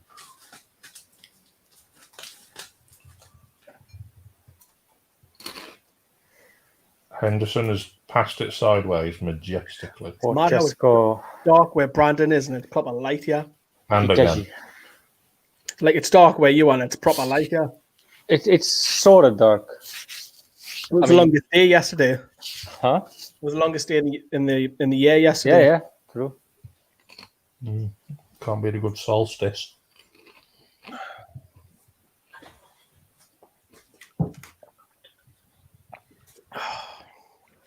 What? Doleva. Dobre. One Oh, mini keg complete. I've seen Peter Czech was talking about Chilwell and Mount as well. Oh, dear me. Fucking hell, what was that? thank you very much, Walker. Phillips really won it. Yeah. A bit of both. I mean, that's poor. Děkuji vám pekne. Výborně.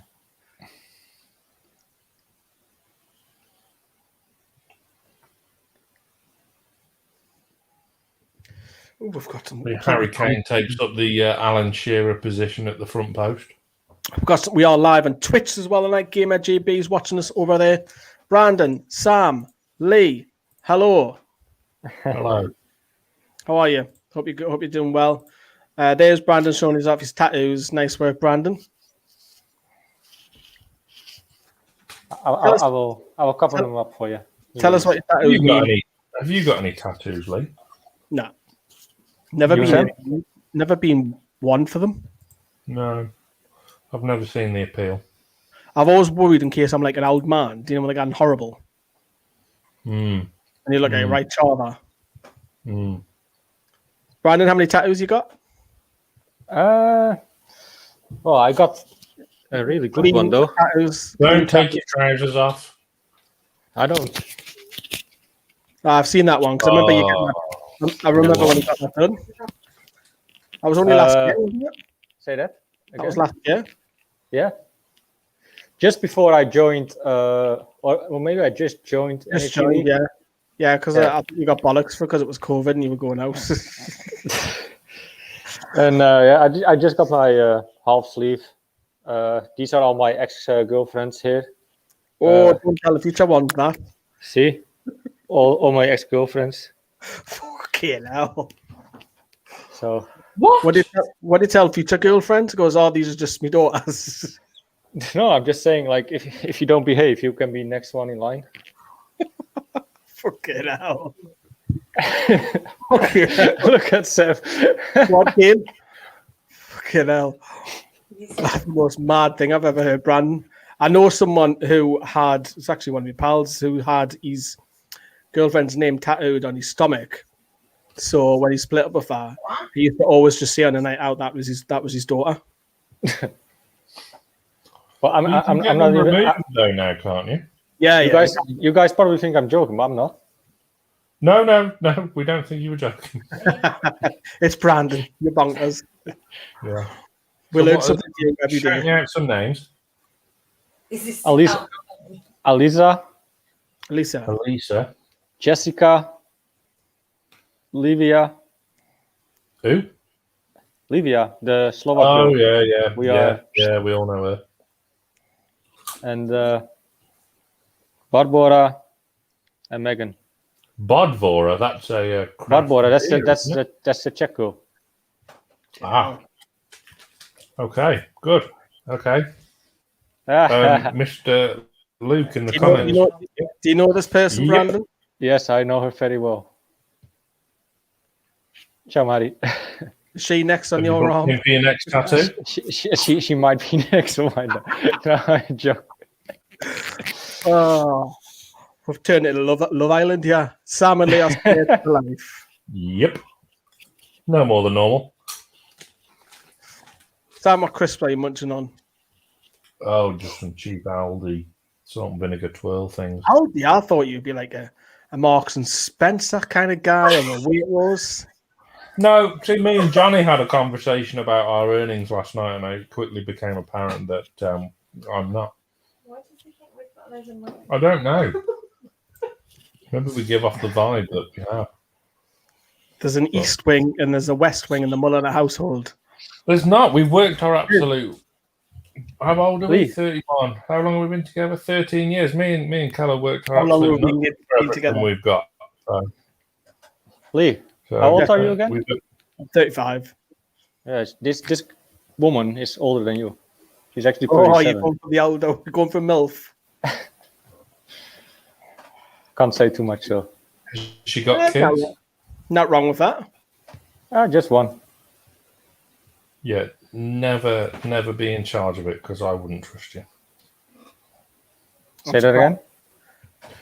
I was just offering some advice to your new girlfriend. Just never leave you in charge of a child. He's got a younger sister.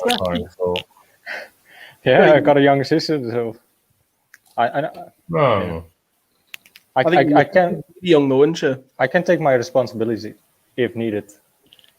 I just refuse a lot of times. And that's the worry. No, I'm sure you're fine. I can be nice sometimes. When I have my days. But today is not one of them, as Czech Republic trail England by 1-0. I didn't like the Czech kit, mind. It's just nothing really about it. It's just basic. Yeah. I like the home kit though, or the away kit. White one. Yeah, the white one's nice. I didn't like this color. It's horrible. Yeah. It actually reminds me of Slavia Prague or Sparta Prague. I always get the two. I was about to say more Sparta Prague. This is. Yeah, I always get the two mixed up with those two. It looks like the color of Spain's shirt from Euro '96. Yeah, dark. When Hierro and Nadal missed their penalty. And Czech Republic, obviously, they've got to speak about their golden age. I mean, Nedved, Poborski, Smith, Barros. Petr Cech. Was he in that same side? Yeah, good just come through, hasn't he? What? Go on, Sid. No. Five down. Repka was a hard zone, so one he didn't mess about. And you had Ufilushli at centre back, Fiorentina. Honestly, you had some proper talented. Ruzicki, let's not forget him. I know the last couple of seasons at Arsenal he wasn't great, but when he burst into that Czech Republic team, and obviously before he was it Dortmund? Yeah. Before he went to Arsenal, he looked absolute real talent. Did you mention Nedved as well already? Please? Yeah, he's still on me. Like he's a sporting director at Juve still. Is he? But he I think he's Nice also gigs. he has some stakes in the club. I think isn't it Juventus actually? I've just said that. Yeah, he's on the board or something. Or he's a sporting director or something. Yeah. Good He was an move. absolute stalwart at Juventus, though, wasn't he?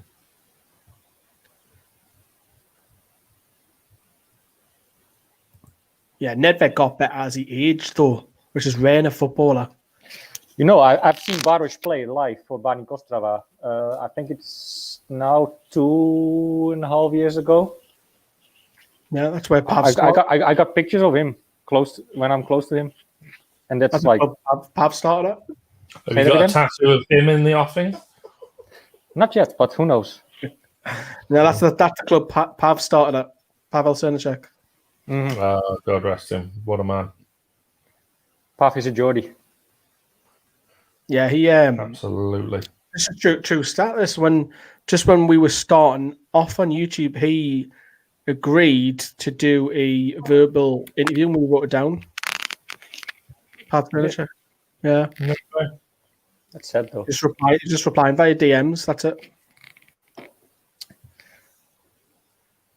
I would love to see the Czech and Slovak Such a shame. teams connect together again. I just love to see them both together as a country actually again. Czech and Slovakia. I'm sure they had the goalkeeper Kuba. That was him, and he was first choice. Pav was second choice towards 2002, 4. Such a Sam, you shame know this. about Pav, and then like you think of Czech Tiote as well, who would have been 35 a couple of days ago. Nah, that's my age. It's mad. Rest is so. Exactly, and then he passed away how many years ago now, and just think he would have been 30, 35 this week is just horrendous. But yeah, certainly puts things into perspective. The same thing that happened to Ericsson. Exactly the same thing. Yeah, Ericsson, Mwamba, it just makes you Daily Blind, and he's still playing in the Euros. Yeah, he still plays.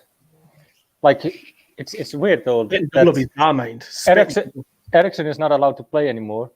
But we don't know that yet. I mean, because he might come back.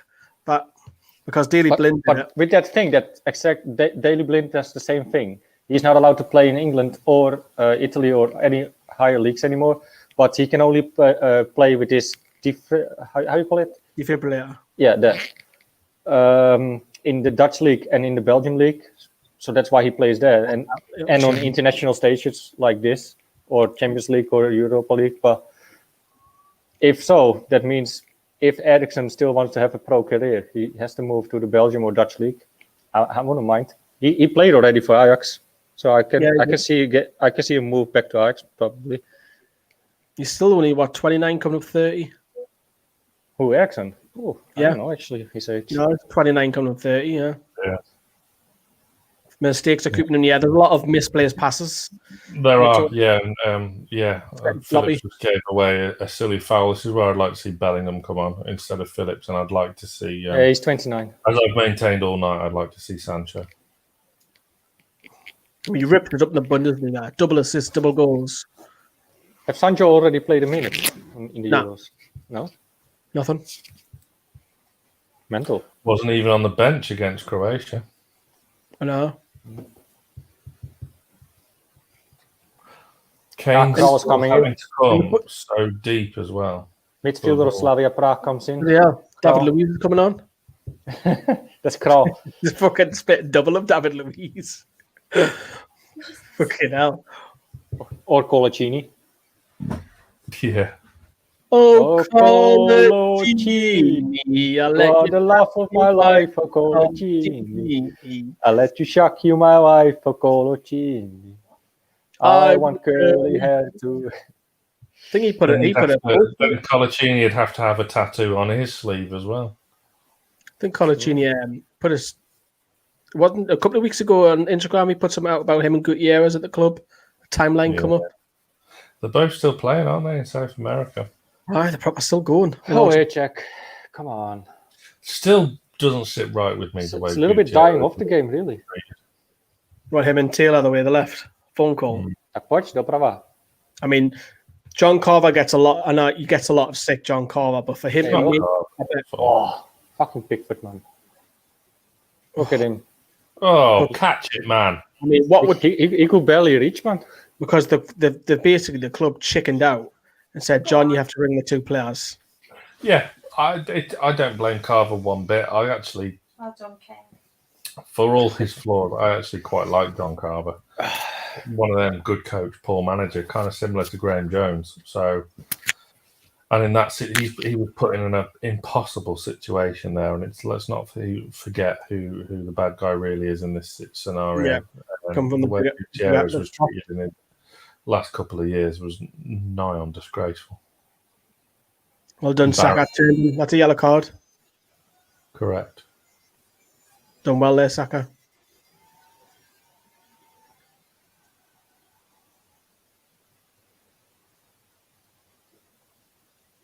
Yeah.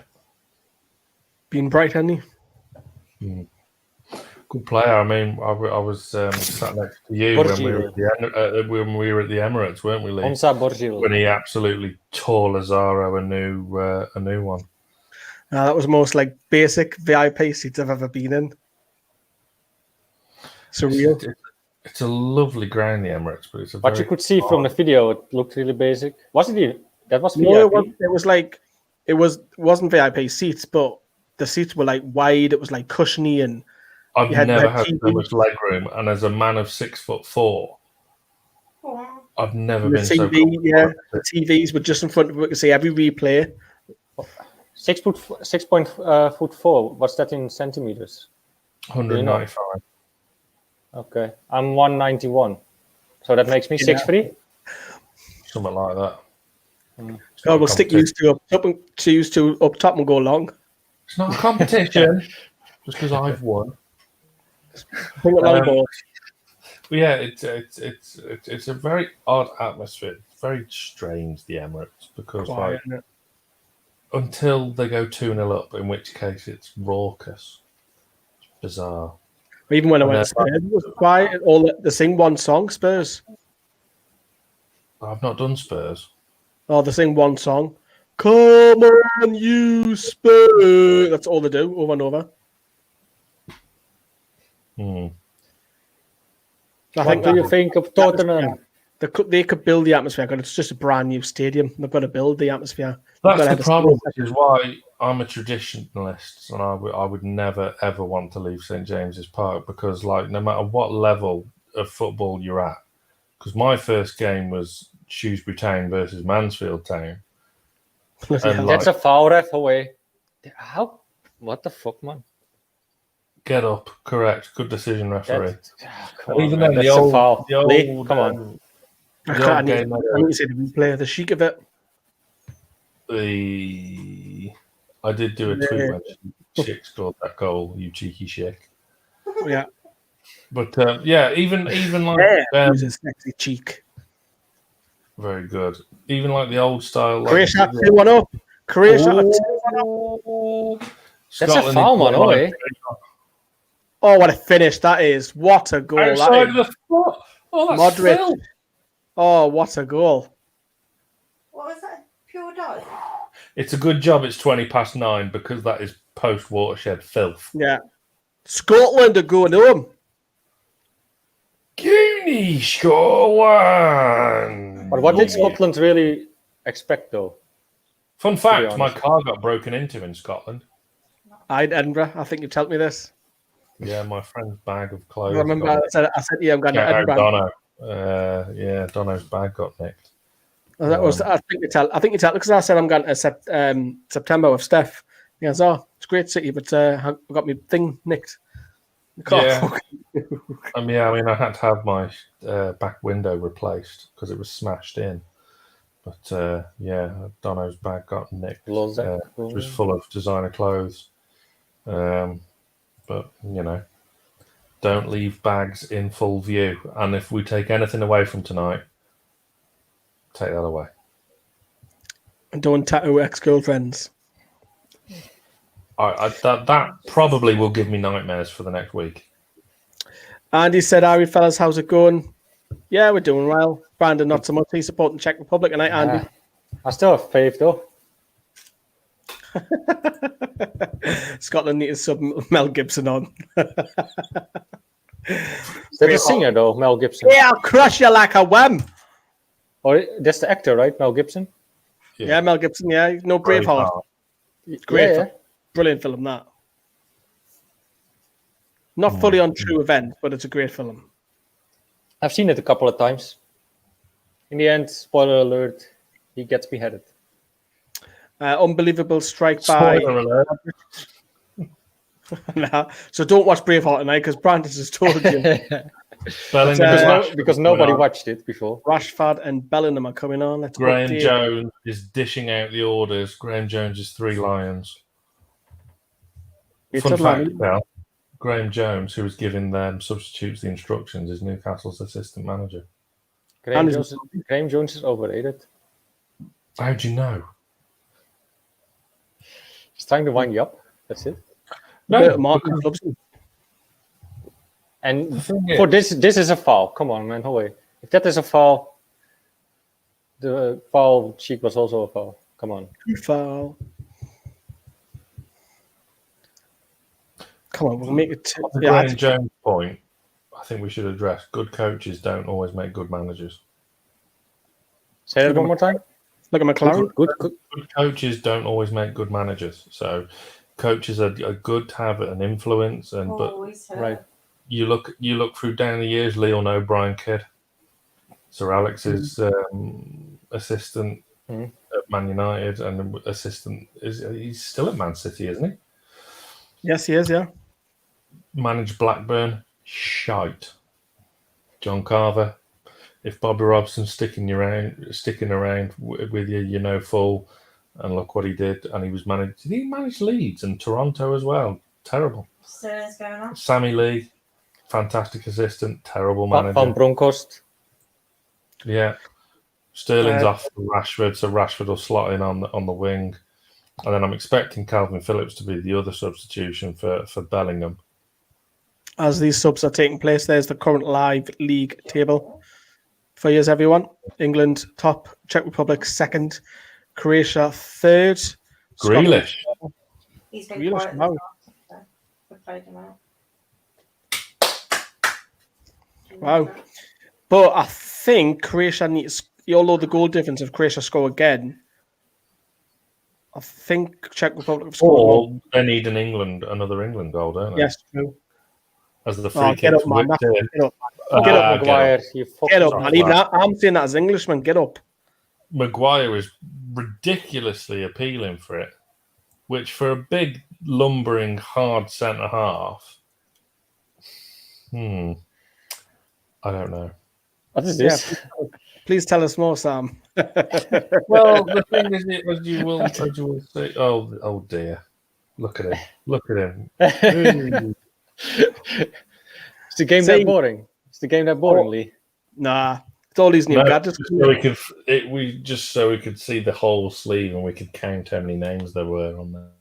Go ahead. I don't want to because it scares me. You can. Hey, I do pretty decent, man. It's like what, 5 in total? Yeah.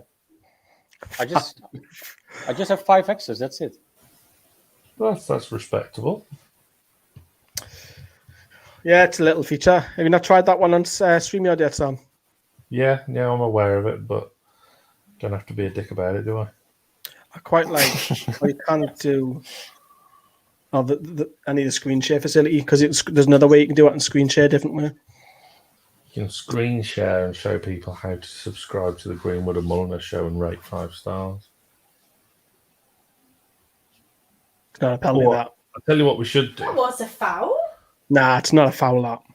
It was. He bloody pushed him down to the ground. Kelly, that's not a foul, man. No way. It was a foul. You're biased, but He's 6'3", 6'4", and he weighs about 18 stone. He's pushed in the back either way. No He's matter went what. doing like a fairy.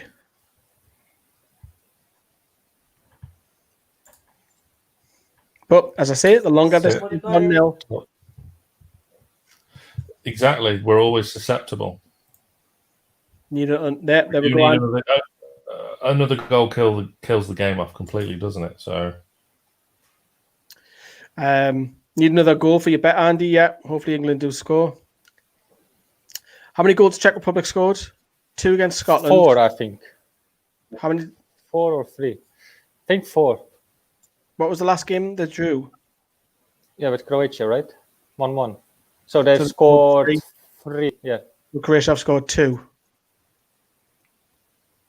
England before this game only scored 3. 1. Croatia have scored 3, actually. Tell a lie. So Croatia score next. They go second. Say it again? So if Croatia score next, they go second. Because of the result of Czech Republic with Croatia. Because they have the same goal difference, I think, then, right? No, they've got 1 less. So if Croatia score next, will be the same goal difference as Czech Republic, but Croatia have scored more goals. If the Croatia score next. Right. Great question. Andy says, question like, lads, what's happening with the watch-alongs next season with fans more or less being back in? Sam, I'll let you explain. Will you? Okay. Why not? So those who are there will be watch-alongs next season. Obviously, we've got Brandon there in the middle who won't be over. You're going to try and. Well, I will, but not as often as you guys. But for the vast majority, you and I will not be at the vast majority of games, will we? So when we're not at work, and due to factors, there will be watch-alongs happening. Enjoy, Lee. And then we will have the team on site as well doing. So it'll be kind of half and half, won't it, Lee? So we'll be doing some videos live from StreamYard as we are now, and then we will be doing some videos from pre-recorded outside of the stadium. So you'll get the best of both worlds, as it were. So yeah, it's going to be good. It's going to be really good. So on one hand, you get us back in the stadium, which is can't wait. And I was very jealous of you, Lee, and Johnny and Adam inside the stadium for the Sheffield United game, and then I'll be coming to some away games as well when I can. Do the odd home game too, hopefully. Looking across at the missus for a nod of approval or a middle. Johnny let us stay. How are you got a free place? Played it. Yes, well, no, it won't be necessary to stay over, will it? I'll just do what I always do. Come on, Yeah, come up for a late game, you may as well. But the point, anyway, I digress. The point is, you will get the best of both worlds. So there'll be watch-alongs and there'll be videos from the stadium too. So it's good. Lee, are you up for when I'm over the first game of the season, and I'm staying for like a week or so? Are you down to do like some sort of not road trip, but walk through Sunderland with our top zone, Newcastle top zone? Well, people do it anyway. Yeah, people walk through the city centre and Sunderland tops and that. Mm. If you want to go to interview Sunderland fans, don't wind them up. I'm up for that. I would like to. Let's go with it. But Andy's going to say I need the watch-alongs because I can't get any live commentary living out in Poland. They're going to stay. We are trialling these England games to see how everyone feels. So we're cramming in 3 to 4 videos into one. So we're doing the watch-along, and then we're doing scoring the players, and then we are doing opening up if fans want to come on. If it's quiet, we can end early. If it's busy, we can just stay on. There's no schedule, no times. So and it's less work, especially for me and Sam, who do a lot of stuff behind the scenes. So it's just one video, get it out, and it's automatically shared already pre-hand. So it makes our lives a lot more easier. So if I'm in an away day, for example, I know I've got 2 hours breathing space to try and get a video out as well by interviewing fans or whether it's a match vlog, whatever it may be. So yeah, makes it a lot more easier. Just a question, Lee and Sam. After the game, what will we do first? With the watch along? No, I mean, yeah, after the watch along, like what video? Probably, I would imagine, scoring the players because it gives people who are at the game to get back home as well if they want to come on. No, I'm just meaning for this game though, because like this ends in 25 minutes, so that will be almost 11, and I have to wake up really, really early tomorrow. So well, me and Sam are going to do scoring the players. Yeah. I mean, what I'm trying to say is like I probably bounce after the watch along because I have to wake up. I have to wake up at 5 tomorrow again, and I would like to have a little bit of sleep. That's fine, mate. You can piss off. No, it's fine. Me and Sam are going to do scoring the players anyway, and then if anybody wants to pop on, I'll do it on my own for the last 15-20 minutes or so. If it's quiet, we'll end the stream early. Because I'm also an hour ahead of you. Off. There he is. There's the man, Thomas Peckard. To be fair to the Czech Republic, though, 15 minutes to go, you're already through. Why wouldn't you rest him? Fair enough. Brandon thinks not, Robert. Sam, how far do you reckon England can go? Last 16. They're losing the final from the Netherlands. Oh, Holland ain't getting to the... I'd rather get put out in semi-final than losing a final. Jay in Atlanta, where have you been hiding, Jay? We haven't seen you for a while. I think we last saw Jay the first watch along for England. You all good playing with the second team in F. So it'll be tough, whatever it is. Jay, I just thought about you, man. Like, where were you?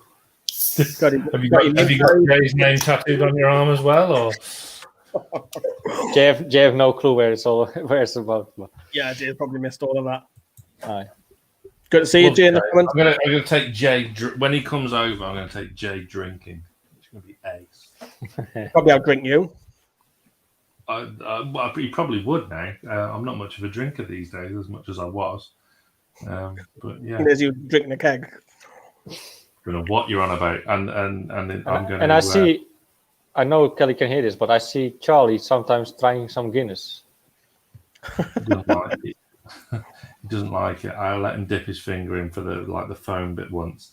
He put it in his mouth, and I've never seen a child's face drop so quickly. Yes. On that bombshell, I will be back in 1 minute's time. Bear with. And he goes on to say, losing the final would be heartbreaking as the Ashley tenure. How did the Dutch feel about the national team? Are they more passionate about the national team rather than the club teams? No, not at all. That's quite well, you got like the mothers and the fathers and like the families who support Dutch team a lot, but Andy, thank you very much. Andy has become a new member. Andy, thank you very much. You will get perks literally straight away, such as exclusive videos. You'll see who has been confirmed on things like the Greenwood and Mulliner show. You'll get videos from me about the channel. There's a video on for members tomorrow about what's coming up on the channel. And there's loads of other stuff. Join our Discord. We've got a Discord. I'll put it in the community tab as well for everyone tomorrow as a reminder to join. We've got a little community where you can talk to us directly. Don't need to give your mobile or number out or nothing like that. And you can private message, you can message other members. 3-1 Scotland, Croatia. Brandon's due to do a members video, aren't you, Brandon? I will in the end. But hint? Why? Which hint? Hint. Croatia 3-1 up. Oh. Let's turn things around. Tyrone Mings is going to come on. But yes, Andy, we do appreciate it joining us. Thank you very much. But Croatia have gone 3-1 up. Oh, that's shite. Tyrone Mings is on. I don't get the sub for John Stones. A bit of a strange one. No. Sam, tell us about members. I've just told Andy what it's about. He's just joined. Fantastic. Welcome, Andy. You now get exclusive videos that only members can see. You get exclusive channel news, including what guests we've got coming up on the Greenwood and Mulliner show. You've just unlocked a world of NFTV. So welcome, and Brandon will get you into the Discord group as well, so you can talk to us at any time. But yeah, I'll put a link tomorrow in the community tab, just a reminder for everybody as well. Still no Sancho. No, but Tyrone Mings get to run out again. I don't see the point in that unless Stones has got a niggle. Mings is so overrated, though. Oh, totally. I agree. Yeah. Look at that stat. Attempts 0-0 for both teams. That's how entertaining the second half has been. Shocking.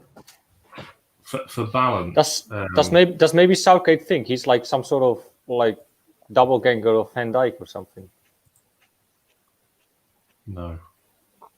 I mean, that's the only reason why I think he probably plays wings or whatever. But Southgate got Middlesbrough relegated. Middlesbrough, man. How do you guys rate Middlesbrough as a club and as a city? Bye-bye, Scotland. Yep, Scotland are heading up the competition. How do I rate Middlesbrough? Red card's horrendous. I'm going to get stick for this for saying, but red card's horrendous to go to. It really is. It's full of factories. Fun fact, I've presented, well, me and Kelly have presented a trophy at Redcar Racecourse. So you've probably seen all the factories then on the way there. No, but you've got to go through it. You've kind of got to go through a cemetery to get to the racecourse. It's very bizarre. As you've given the other way then. The two ways to get into Redcar. I came the way where you go past Middlesbrough, go past the stadium actually on the motorway, then you hit a ton of factories. And these aren't just any factories, these are like proper Chernobyl looking factories. Like being there for hundreds of years, you're worried in case an explosion goes off. Honestly, I'm not lying to you. We went down there and done some football for Borough Fan TV. Christ almighty. But that was Redcar on the way at Redcar. That's not really... Is it Middlesbrough? It's a bit like, is Gateshead Newcastle? That's kind of that thing, but... It's not.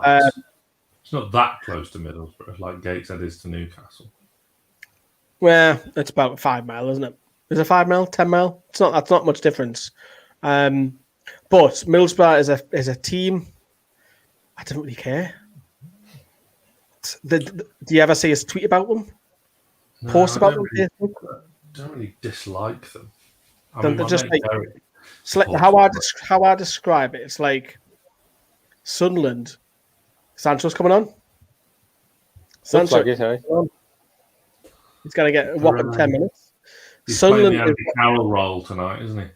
Sunderland is like your brother who's cheated with your girlfriend.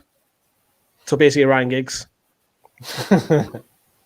Whereas Middlesbrough is like that awkward cousin which you don't want at your wedding. Mm-hmm. Okay. That's how I describe it as. You're not really bothered about it.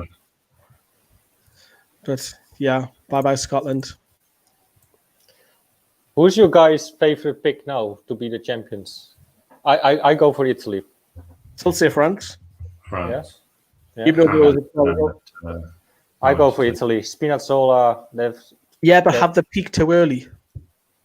in their group, pick too early. Because I don't think we see the whole of Italy yet. see, even though like France, quite similar to England, haven't played brilliantly, but they're getting results. Not saying England are going to win, but France will get results.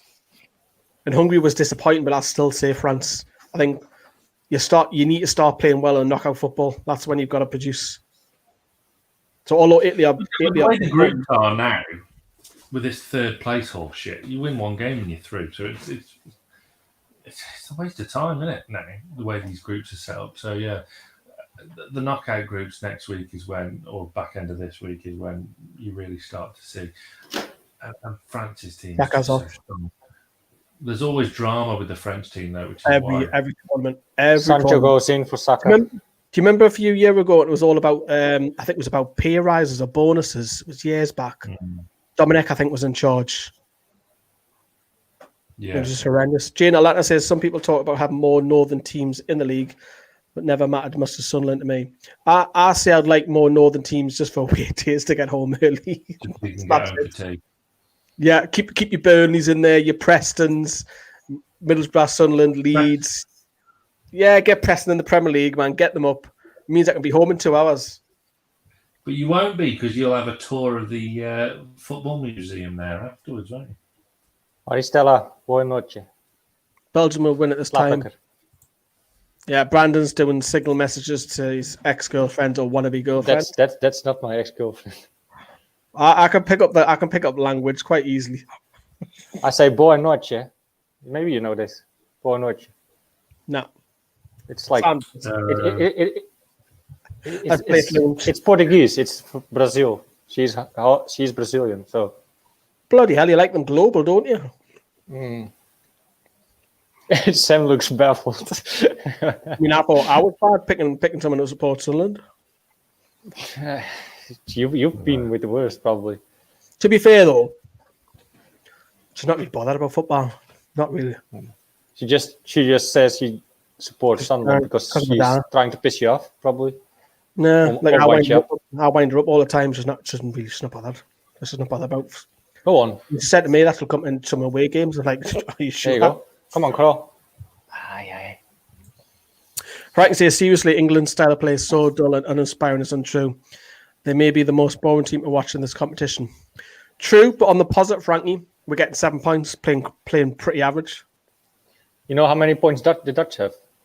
9, but you have had weaker teams. Do we? Yeah, Croatia are a much more powerful unit than what you've got. Could you beat Croatia? Croatia is shite. Oh, yeah. Go on. Fucking. That's it. He's offside. Is he offside? The Macca might have his That's first offside. goal. There you go. Fuck off. It is. Yeah. Still, Jordan Henderson can take penalties and miss them. He can be offside and he just can't score for England, can he? Wind your neck in. Thanks, mate. Offside, yeah. It did look off, whether or not. Yeah, it did look off. That's offside. Oh, he's miles off. Still can't score for England. Oh, yeah, check. Why hasn't the lino flagged straight away for such an obvious one? He's never going to score for England, that lad. This is what boils my piss about this new offside rule. That was clearly offside by a mile, and he's not flagged straight away. Oh. Because they want to let it play on, but because sometimes people may make mistakes, and that's how they go about it. Yes, look, I want to be at that game. Are you going to come down to Burton? Yes, I've got every preseason game off. I've got I've got all of the under 23s off. So I want to go to that one. I want to go to the Darlington one. The under 23s are at. And then your sweetheart girlfriend's giving a kiss. It says, "Obrigado, Brandon." Google that. I was just about to text her, but I know what it means. Obrigado. It's like thanks, Brandon. But you can just message each other through here. Yeah. Are we going to see you on MTV in about a year's time that you've been catfished? This is not a catfish. She lives close by. She lives 2 streets behind me, man. She lives like 5-minute walk from my house. So Bloody hell. So how do you communicate in English? she's adopted, mate. That's why. All right, so she speaks Dutch. Aye. Cool. Is it? Just so, Yeah, some Andy sort- needs that second goal for his bet, doesn't he? Andy, how much are you going to win? Let us know if you do get that second goal. Because if you win enough, then you've got to upgrade to premium. Had there, Frankie. Had there, Frankie. You're calling Southgate Mr. Southgate. What's happening here, Frankie? Come on, man. Remember when Capello was in charge and everyone in the media used to call him Mr. Capello? Like, what the fuck And the was that players all about? did. The players did as well. They hated it, didn't they? Guy was a prick. Oh, and then he resigned after the old race row, didn't he? Oh, he's just he was such. I think he a wanted rich- out for a while. He just that was a good excuse to get out. Yes. 2.5. 2.5. What grand, Andy? 2.5 grand. I would imagine that's 2.5 grand. 2.5 quid. He's put 50p on. Okay. probably less. I keep getting these Sky bets because I've bet loads on Sky Bet, loads, right? And they keep trying to get me back, getting all these free spins and what have you. I'm like, nope. No. Now I will get. Bill Gates again. What should I do? Say hello. What do you think he's going to do? He's only about 5'6". Give us a smack. That's what most people might say. Say hello. What's the worst that could happen? Say hello, shake my hand, ask us about the football. But we are celebrities now. That's why. Hold a minute, we're not. 2.5 grand. Wow. And you hope that second goal comes. Yeah. Where are you going? And the league disappears. That's brilliant. It's just me and Brandon now. So if that 2.5 grand does come in, then you can bax me a tenner. I kicked myself out. Yeah. Why? He's just absolutely. I thought you were just disgusted about his potential win. No, I've got 2 buttons on the side of my mouse. One of them's a side button which kicks me back to the previous screen. That's what's just happened there. Buy him a pint, do the true Geordie greeting. There you go. No, Lee's not much of a drinker. You Not did if with I'm- Josh, didn't you? At Paddy Powell's. Not if I'm driving. We got obviously I was driving. We got 3 or 4 pints free, but I only had the legal limit. What's the legal limit in England? Actually, I never paid attention for. Basically a pint and a half, isn't it? If that. For, It's for like 2 what, years. 1 hour or Eh? for the whole night?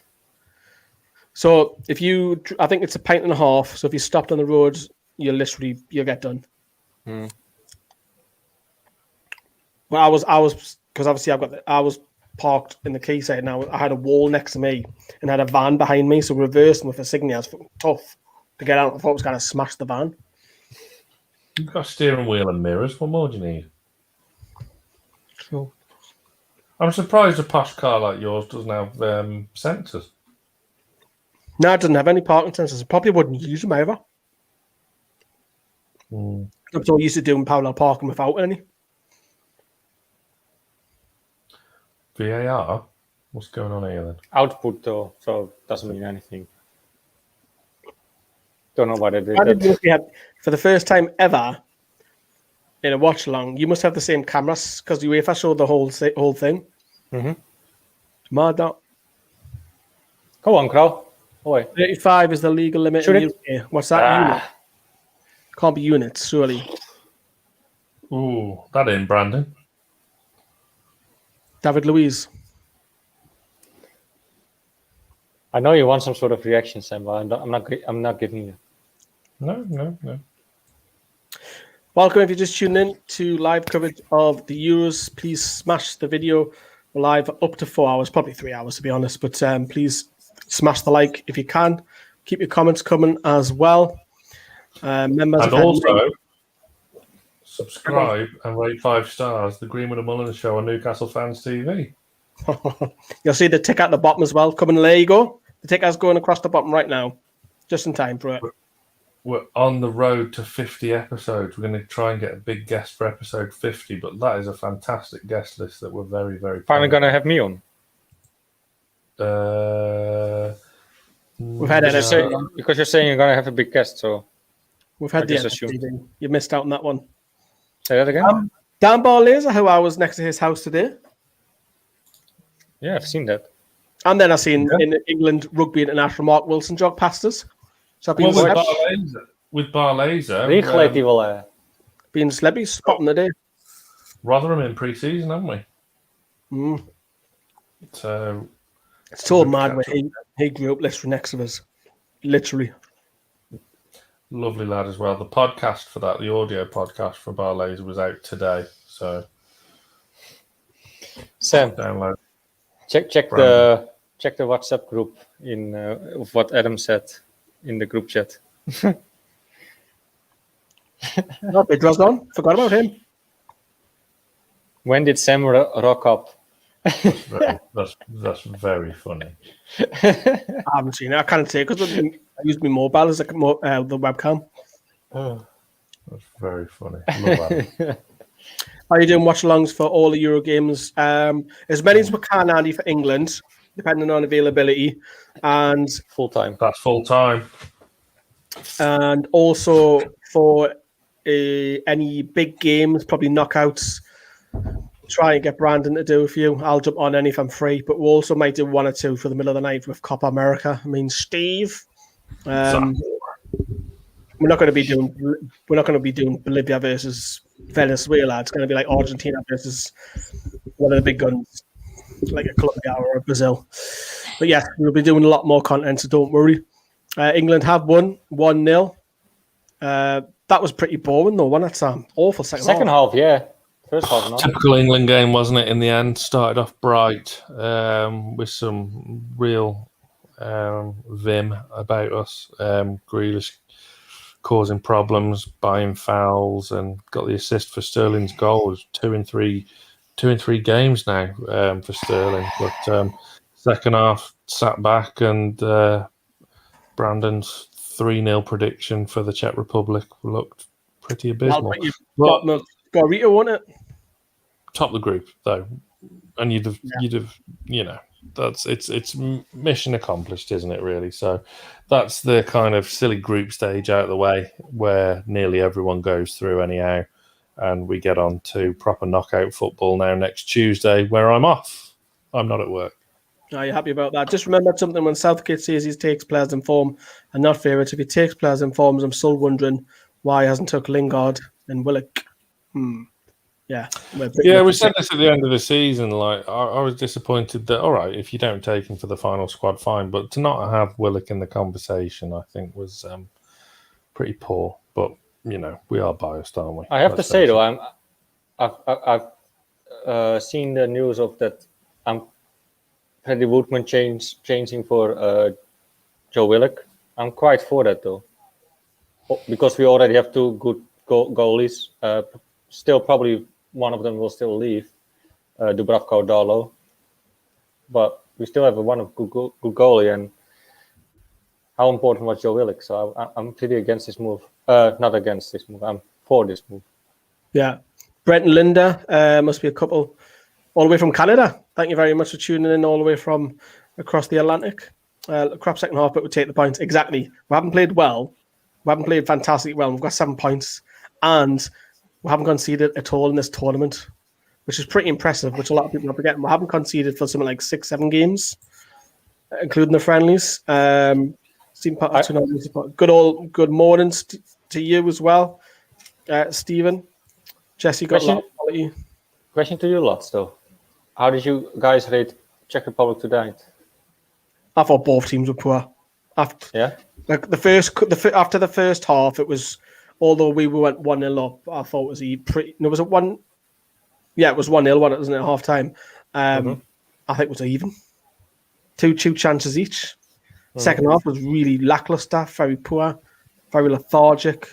In honesty, probably if you said that's a draw, I probably took that and say, yeah, on the basis of things, that was a draw tonight. Did you expect more from the Czech Republic, or did this what you expected? Both. Nah, because this is their toughest opponent so far. They've got worse each game, I feel. So they've started off again against Scotland, who Scotland actually given a good game, but then against Croatia, it was a little bit tougher. England was a little bit tougher as well. Thomas, we're not done yet, by the way. We're still going.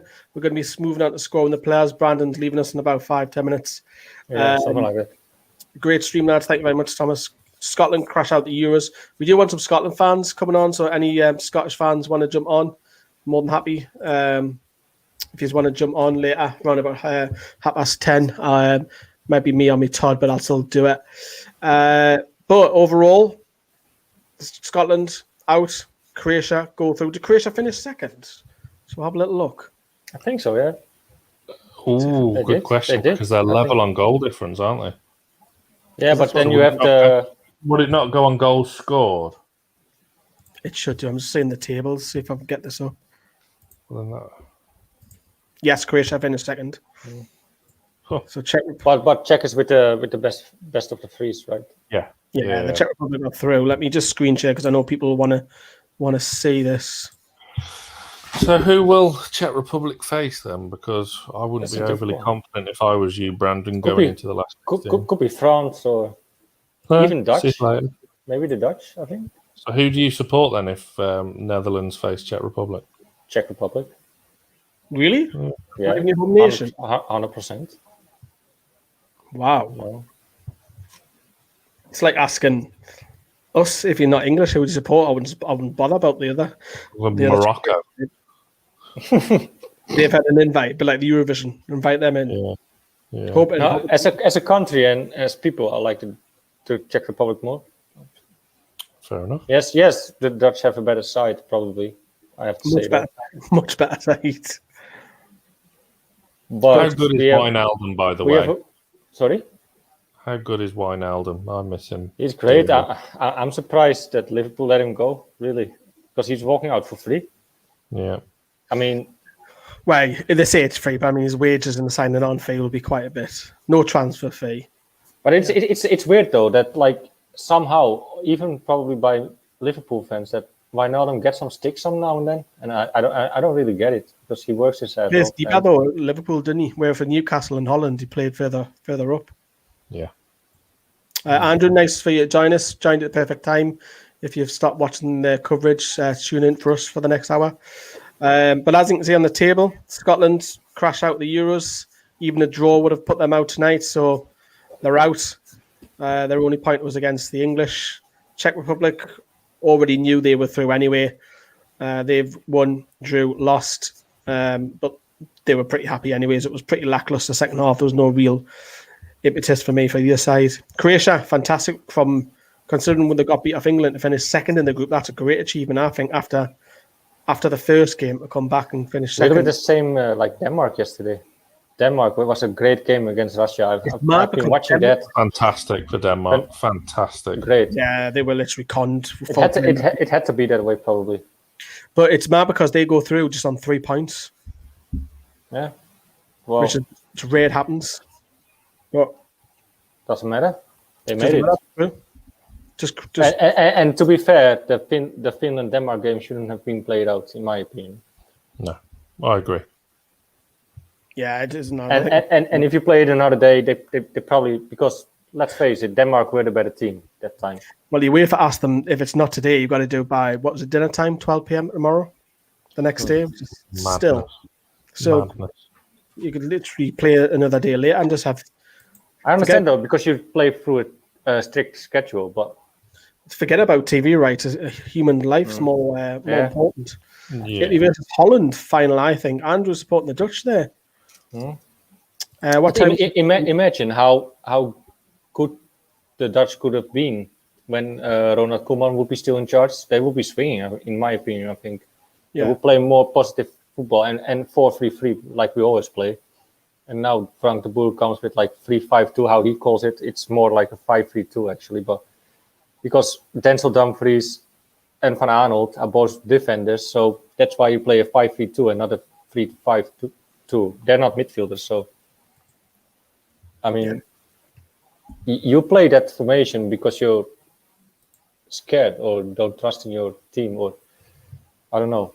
Mostly the weaker side plays the more defensive formation, and I don't think we need to with the squad you have, you know. Well, England, obviously, we will now switch the focus to keep an eye on France's group. Brandon, you're the neutral there. Who would you think England can beat out of those 4 sides? We think Hungary aren't going to make it. Let's go on the assumption Hungary don't do it. Who's England's best bet out of the France, Portugal, and Germany? I actually think Portugal, though. Portugal's best shout. Yeah. I think. Are you with me, Sam? The Germans. Yes, but I do take Brandon's I think you make a huge mistake there. Sorry. I take Brandon's point. Portugal are a very funny side. It's always up and down with them, though. And It like, is. if you watch their first game, this Euros, 3-0 wasn't that flattered great them either. completely against Hungary, didn't they? But I don't know. But they won the tournament last time out, and they're arguably stronger this time. So look, all 3 of them teams are going to be really, really tricky, and England have to step up. Yeah, totally agree on that. I think you guys make a mistake with Germany, picking Germany, but we'll see. Right, we don't want France, even though France have got a poor result last time out. Dumpies looks a player mind yet. Brandon mentioned him ages ago for Newcastle to go after. Daniel Malen. Yeah, I said to him, I'll pace galore. Scored plenty of goals. Someone of the same name with a Sunderland shirt on. Just my luck. Like your second account, Brandon, or something. Yes, I'm just no. Right. Okay. Right. I'm actually from Sunderland Fans TV. I was infiltrating in Newcastle Fans TV. I'm just gonna spit loads of secrets. What's been said in the WhatsApp group. Well, I think people would think we are fucking weirdos if they read the WhatsApp group. Yeah, they would do. They really would. Everyone's got WhatsApp groups like that, though, haven't they? Everyone does. It is what it is. Right, we are moving on to the next section. We are now going to try and score the players. Brandon, are you shooting off, or do you want to stay? I can stay on for 10 more minutes. 11:15. I'm bouncing. Right, we'll get rid of you then if it's only 10 minutes. Right. Yeah? Okay. We'll say goodbye, everyone, from Brandon. Unfortunately, his team, Czech Republic, have been beaten tonight. Sorry, Brandon. Sorry to rub that in, but we're now going to score the England players. Brandon, thank you very much for tonight. Anyways, can't say anything about it. You guys won. Great game, lads. You probably will be the champions. Not. Yeah, we won't be champions. We definitely won't be. Right, that was Brandon. Thank you very much for that. Now I'm going to switch the focus to scoring the players. So if you are tuning in, because we've got more viewers coming in now, welcome to the Euros coverage here on NFTV. Please like the video. We are live for up to 4 hours, probably 3 hours. So probably the next hour. So if you want to have your say, we are opening up in about 10:30. If you want to come on, chat with me about the Euros, England, the favourites, whatever you want to talk about. If you're Scottish, whatever. I promise I won't dig you out too much. Keep your comments coming as well. If you want to pop on, there'll be a link appearing in the live chat in the next 15-20 minutes, so that you'll keep seeing it. And members have had 9 exclusive videos so far this month. There's another one coming tomorrow, so that'll go to 10. There's a join button underneath which you can watch a little video there as well. Right, okie dokie. Johnny's in the comments as well. Tough last 16 game regardless, but fancy England's chances. But yeah. Right, shall we get to it then, Sam? Absolument. I shall give you Jordan Pickford. Fine, broadly fine. Only had one proper save to make, which was that shot from outside the box. Did very well, got 2 hands for it. Commanded his box reasonably well. Good communication. Yes, good communication. One minor criticism: he punched that one cross where he should have caught it, but that's nitpicking. I'm giving him a 7 because he wasn't overly tested tonight, but didn't do anything wrong. It was just a solid run of the mill goalkeeping performance. So yeah, no major qualms, and we go on to the knockout stages, and he's the man in the sticks for the duration, isn't he? Yeah, a conceded goal. We were just talking about 15 minutes ago. He might be the only goalkeeper. Have Italy conceded yet? No, Italy haven't. So Italy and England So Donnarumma, he's even me say Gianluigi Donnarumma. He hasn't conceded, never as Jordan Pickford, but Pickford has played every minute. Donnarumma hasn't. Only by about 5 minutes, but still. Jordan Pickford gets a 7 out of 10 from Sam. Kyle Walker, who I've got, who had a much better game. Croatia had those 2 passes, strange going across the side of the pitch. I mean, you're asking for trouble if you're doing that. I think if it was when you're a modern fullback, did he bomb on? Not massively loads. Was he tested defensively? No, not really. Brandon was going on about the couple of Czech Republic players behind the striker. Did they test our fullbacks? No. Nah, I'm going to go 8 out of 10 for Kyle Walker. I didn't think he'd put a foot wrong tonight. Score, that might seem a bit generous, giving him an 8, but wasn't troubled. And that's probably down to the player himself, finding it a little bit easier and doing the business defensively. So 8 out of 10 for me. You've got John Stones, Sam, who was eventually subbed off late on for Tyrone Mings. I think that was more to, take him out and maybe kind of rest him, sort of for next Tuesday. Did well. Look, 3 clean sheets for him now, and he's a player that's come back into form because this time last season or this time 18 months ago, he was falling by the wayside. But he's done well. I'm gonna stick with 7 again. 7. Schick didn't cause anywhere near as many problems as I thought he could have or should have. Should have even. So that's a testament to the centre halves, I suppose. Solid. There are bigger tests to come, though. Let's face it, and that's when Stones and Maguire, as it will be, will have a proper test and knockout football. This is when they've got to cut the mustard. Any worries about him defensively in case he does a mistake or he's got it in him in the later on? Yeah. Look, we're not blessed with brilliant centre halves like we were talking about on the watch along. We haven't got Tony Adams, John Terry, Rio Ferdinand, Sol Campbell, Ledley King, Gareth Southgate, even Ugo Egiog, God rest him, and Woodgate as well. So look, the strength in depth isn't there. So would Stones have got into an England team 15, 20 years ago? Who knows? Possibly not. But look, he's done all right. He's a good, solid player for now. Harry Maguire come in straight from the off. I thought he might be subbed in, but he started, played the full game, and I think he'll start now for the rest of the tournament, however long England stay in the tournament.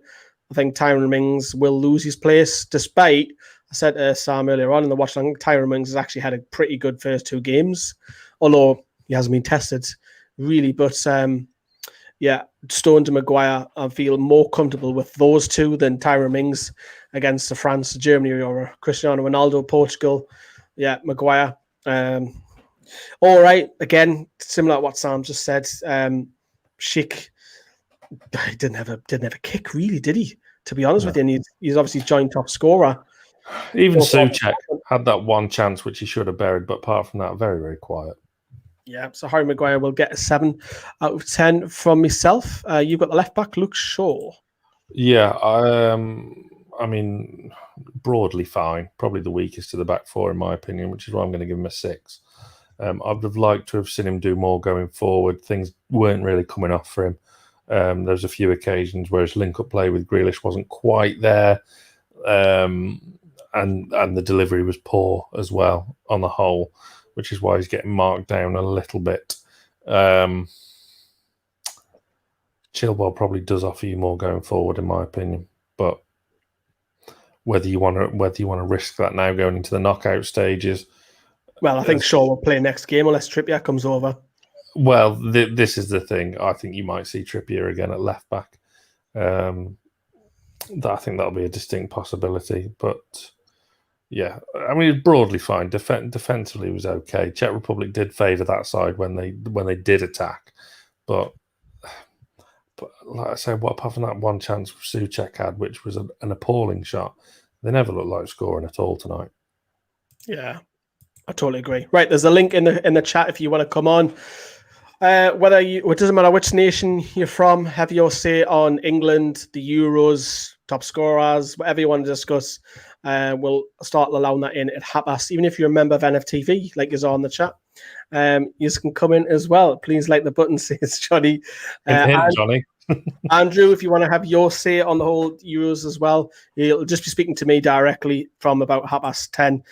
So keep an eye on that. There's a link in the chat there. Right, moving on. I have Declan Rice, who has played every minute, and I thought he hasn't. Went off.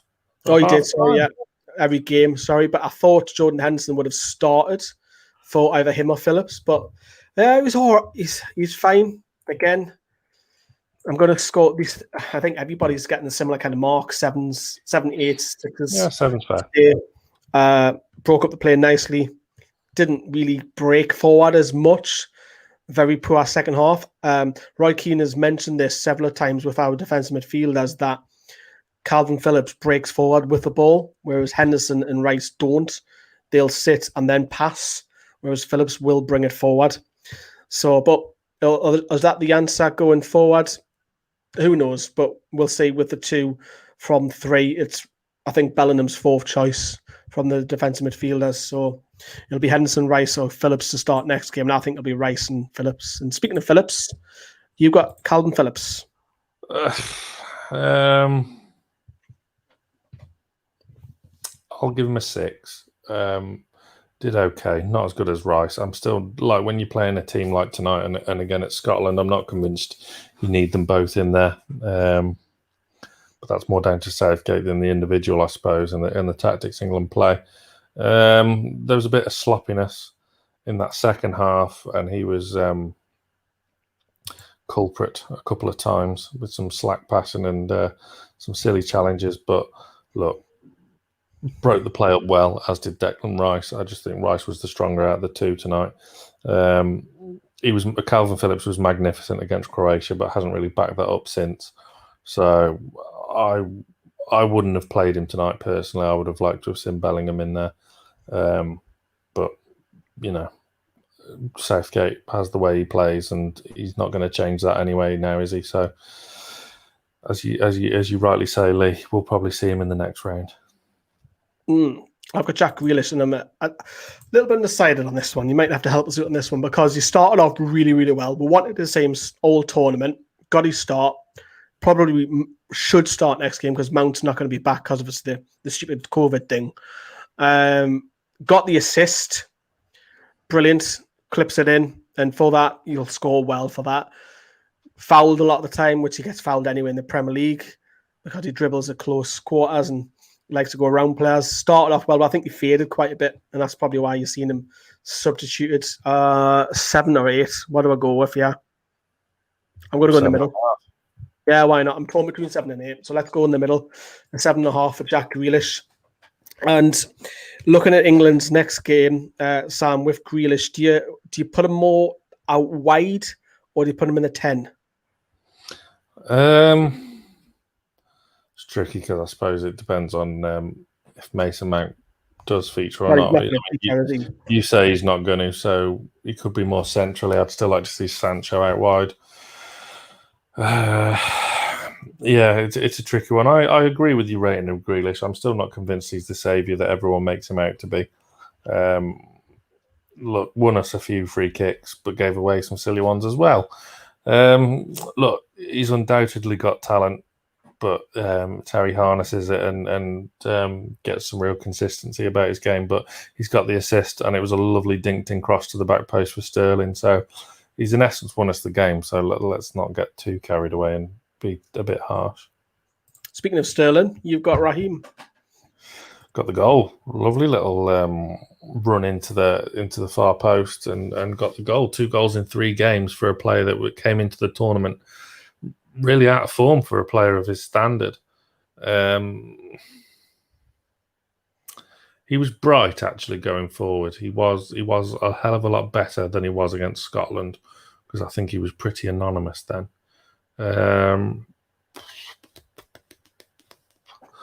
I'd probably go 8. I think he was probably our biggest attacking threat, actually, throughout the entire game. Still more. There's still more to come. I mean, we're scoring like Grealish. There is still more to come. There is still more to come, and there Sterling needs and there needs to be. The tempo's too slow. It is, but that's probably down to Kane coming so deep to get the ball don't help. But it's a catch-22 with him because if he doesn't come that deep, he doesn't get in the game at all.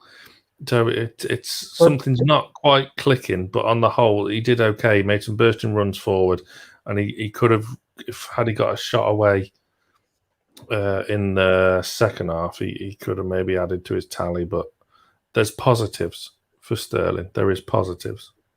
So 8 out of 10 for Rhymes. You've got Harry Kane coming up in a minute, actually, to let you talk more about that. Saka, who was sensational first half, again, kind of faded off in the second half. He's my personal man of the match, but I am still going to score him an 8. Very bright. Surprised, by the way, to see him start. I didn't expect it. And, you know, everybody we're talking about in the watch-along half-time. We're looking at what all the pundits were saying. They're all lapping it up with him, but he's given Southgate definitely something to think about. Will he start against one of the big boys? Probably not. I don't think so. But maybe he's your first option off the bench if you need to change a game because he performed well last time out. Very bright, going past players. Very dynamic as well. But yeah, good on him, Saka. 8 out of 10. Very surprised to see him in the start lineup as well. And you mentioned just Harry Kane there. You mentioned talking deep. Do you think with Harry Kane that, yes, he's brilliant at coming deep, but it's a problem further up the field where he should be like a Van Nistelrooy, just hanging around the 6-yard box, wanting that cross to come in, rather than having to come back and pick the ball up, spray it out wide, run into the box? Should he just be lurking around that box? Kind of similar to what Lewandowski does. To a point, yes. I think there is more to Kane's game than that, but you're not playing for Tottenham now. You've not got your partnership with Son, which is lovely and fantastic.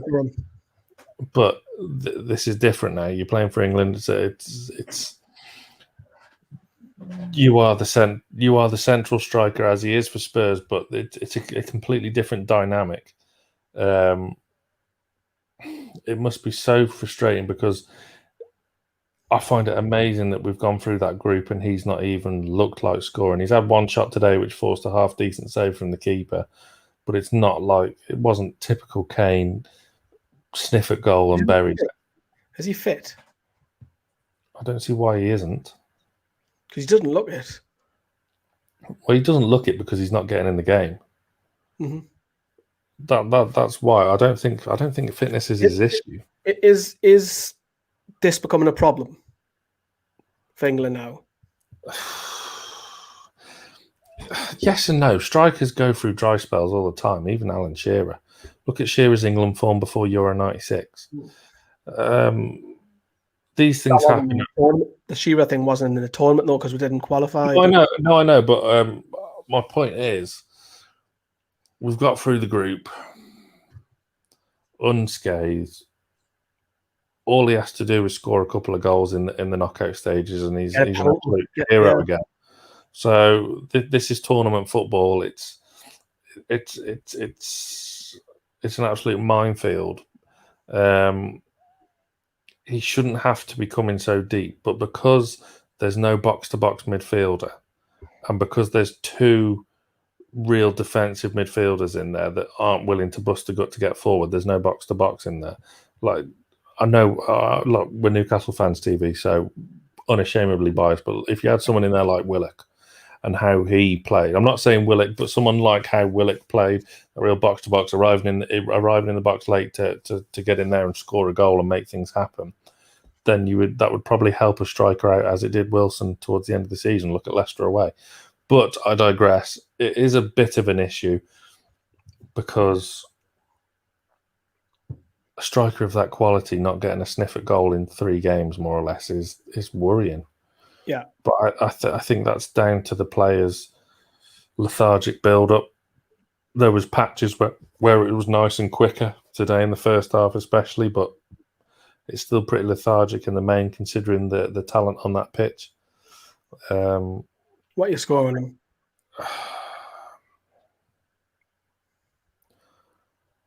5.5. So he's the worst player on the pitch. Yeah. Well, But that's not necessarily his fault. But I would, if I was one of the backroom staff, Graham Jones, have a word. Tell him to stop coming so deep. It's not required. All right, because when he comes deep, the three players behind him have overlapped him, and then they break and they're looking for him, and he's by the freaking halfway line chilling with Calvin Phillips. So it's, I don't know. I'd like to see Bellingham in there instead of Phillips or Rice, instead of Phillips, really. I think that would help. I think that would help the midfield dynamic a lot more to help Kane out. But he could score the winner in a 1-0 win against Germany, whoever, in the last 16. He's an absolute legend again. So that's part and parcel of being a striker at international level. Cool. So that's Harry Kane. We're going to move on to substitutions. There's a link in the comments live chat if you want to come on and have your say. Callum's waiting patiently. So Callum will have you on once we've rounded up scoring the players. And anybody else you want to talk about anything with the Euros, England, top scorers, incidents, Christian Eriksen, whatever. We're more than happy to talk about that. Jordan Henderson, who had a goal disallowed, the lad just, I was joking on at the end of the game, just cannot score for England. He gets penalties, gets them saved, and he gets a goal disallowed. But I think most of the subs are probably just going to score fives, to be honest with you. So the question is, what did they all do? What did they have to do? With 5 subs, it becomes incredibly convoluted and stop-start, and you're just running down the clock. I mean, toward the last 20, 25 minutes felt like a friendly. It's boring, wasn't it? I mean, we started talking about ex-girlfriends on Brandon's arm. So exactly. that's how entertaining the second half got. But yeah, the Mackham, 5 out of 10, brought on for maybe match fitness. He was the first sub quite early on, wasn't he? So yeah, John. Yeah, it was. Yeah, so he played at full half, but what did he do? So 5 out of 10? I just don't want to see him in a midfield trio of Henderson, Phillips and Rice, because that would just absolutely soul destroy anyone. You got Rashford.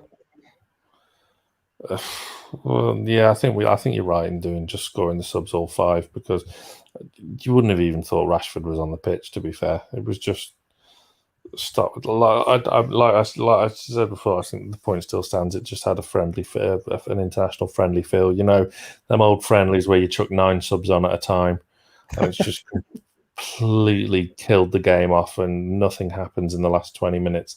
That's what it felt like towards the end. So Rashford, again, another player who's coming to the tournament not in the best of form. I wouldn't be starting him, and I think more of a point against Scotland than tonight. But I think Calvert-Lewin's a bit unlucky not to get a sniff. Yeah, he just won't because it's Harry Kane. It's the name, isn't it, and what he brings. Yeah, no surprise. Yeah, Bellingham, who Sam was shouting on for 5 out of 10 again, didn't have much to do. Wasn't enough time to impact the game. Both teams were already through. The game was dying out. It was sluggish. It was slow. So yeah, Jude Bellingham. But you wanted him to start, didn't you? Fantastic talent. Look, he's had a fantastic season at Dortmund, as is, and he'll have that connection with Sancho. So, and credit to him, young lad going into what is he still 17? Yeah, going over to play in a foreign country. I mean, it's very rare. It's getting more common now, but it's still very rare an English player going to play abroad. And to do that at 17 is really commendable. He's got a huge future. Huge future. Yeah, Mark's made a great point there. Our wingers couldn't sign our fullbacks. The delivery. That's what we were saying earlier on. The tempo is too slow.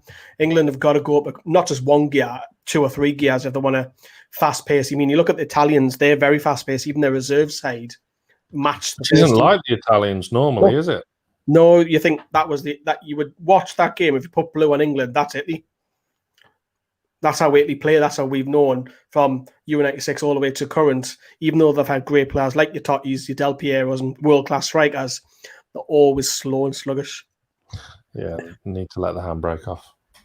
If everyone's fit, Bellingham, Mount midfield, Kane, Grealish, Foden up there top for me. And Sancho needs to start. Totally agree on that. We've been championing that. He's coming up in a second. But yeah, you've got Tyrone Mings, your favourite man. Didn't do anything, did he? So yeah, continue the trend.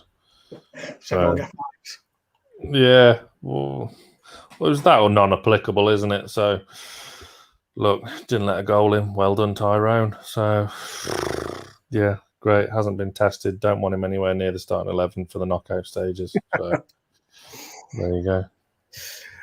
Sancho is the last player before we start bringing in a couple of people through. Yeah, got the Andy Carroll role, didn't he? Yeah, he got his 5 minute fame, didn't he? But I mean, when he came in on 5 minutes, I bet he's furious at the same time, delighted to come on. But you look at his stats the last 2 seasons in the let's not forget, Sam, the Bundesliga isn't a Mickey Mouse league. It's the 3rd best league in Europe. When you say Europe, it's the world, effectively, isn't it, really? The lad is just I not... won't have that said about the Japanese A-League. Oh, I thought it was the K-League. Oh, yeah, Australia's the A-League, isn't it? Got you on that one. Yeah. But why is he not playing? I've no idea. What's Southgate thinking? I'm not picking you today. What's the others got over him? Because you think of Sancho, he provides goals, assists. He's got electrifying pace. He's a proper out-and-out. Is that his problem? He's an out-and-out winger. Well, that shouldn't be a problem, should it? I'm just trying to figure out why is he not playing. I don't know. It's bizarre. Today would have been the ideal opportunity with Foden rested because of the yellow card, as you said earlier. Not being risked. I thought it was a superb opportunity for him to get 60 to 90 minutes under his belt instead of 10. I don't know, because there's a lot more. I'd sooner have Sancho than Grealish, but I don't know. Something's not quite right somewhere. But you know, that's down to Southgate though, because he's an abundance of talent to choose from. It's currently at the moment, Declan Rice is speaking to Southgate, and the guys just came on and had the masks. So that's him in self-isolation. If any of them test positive, crackers.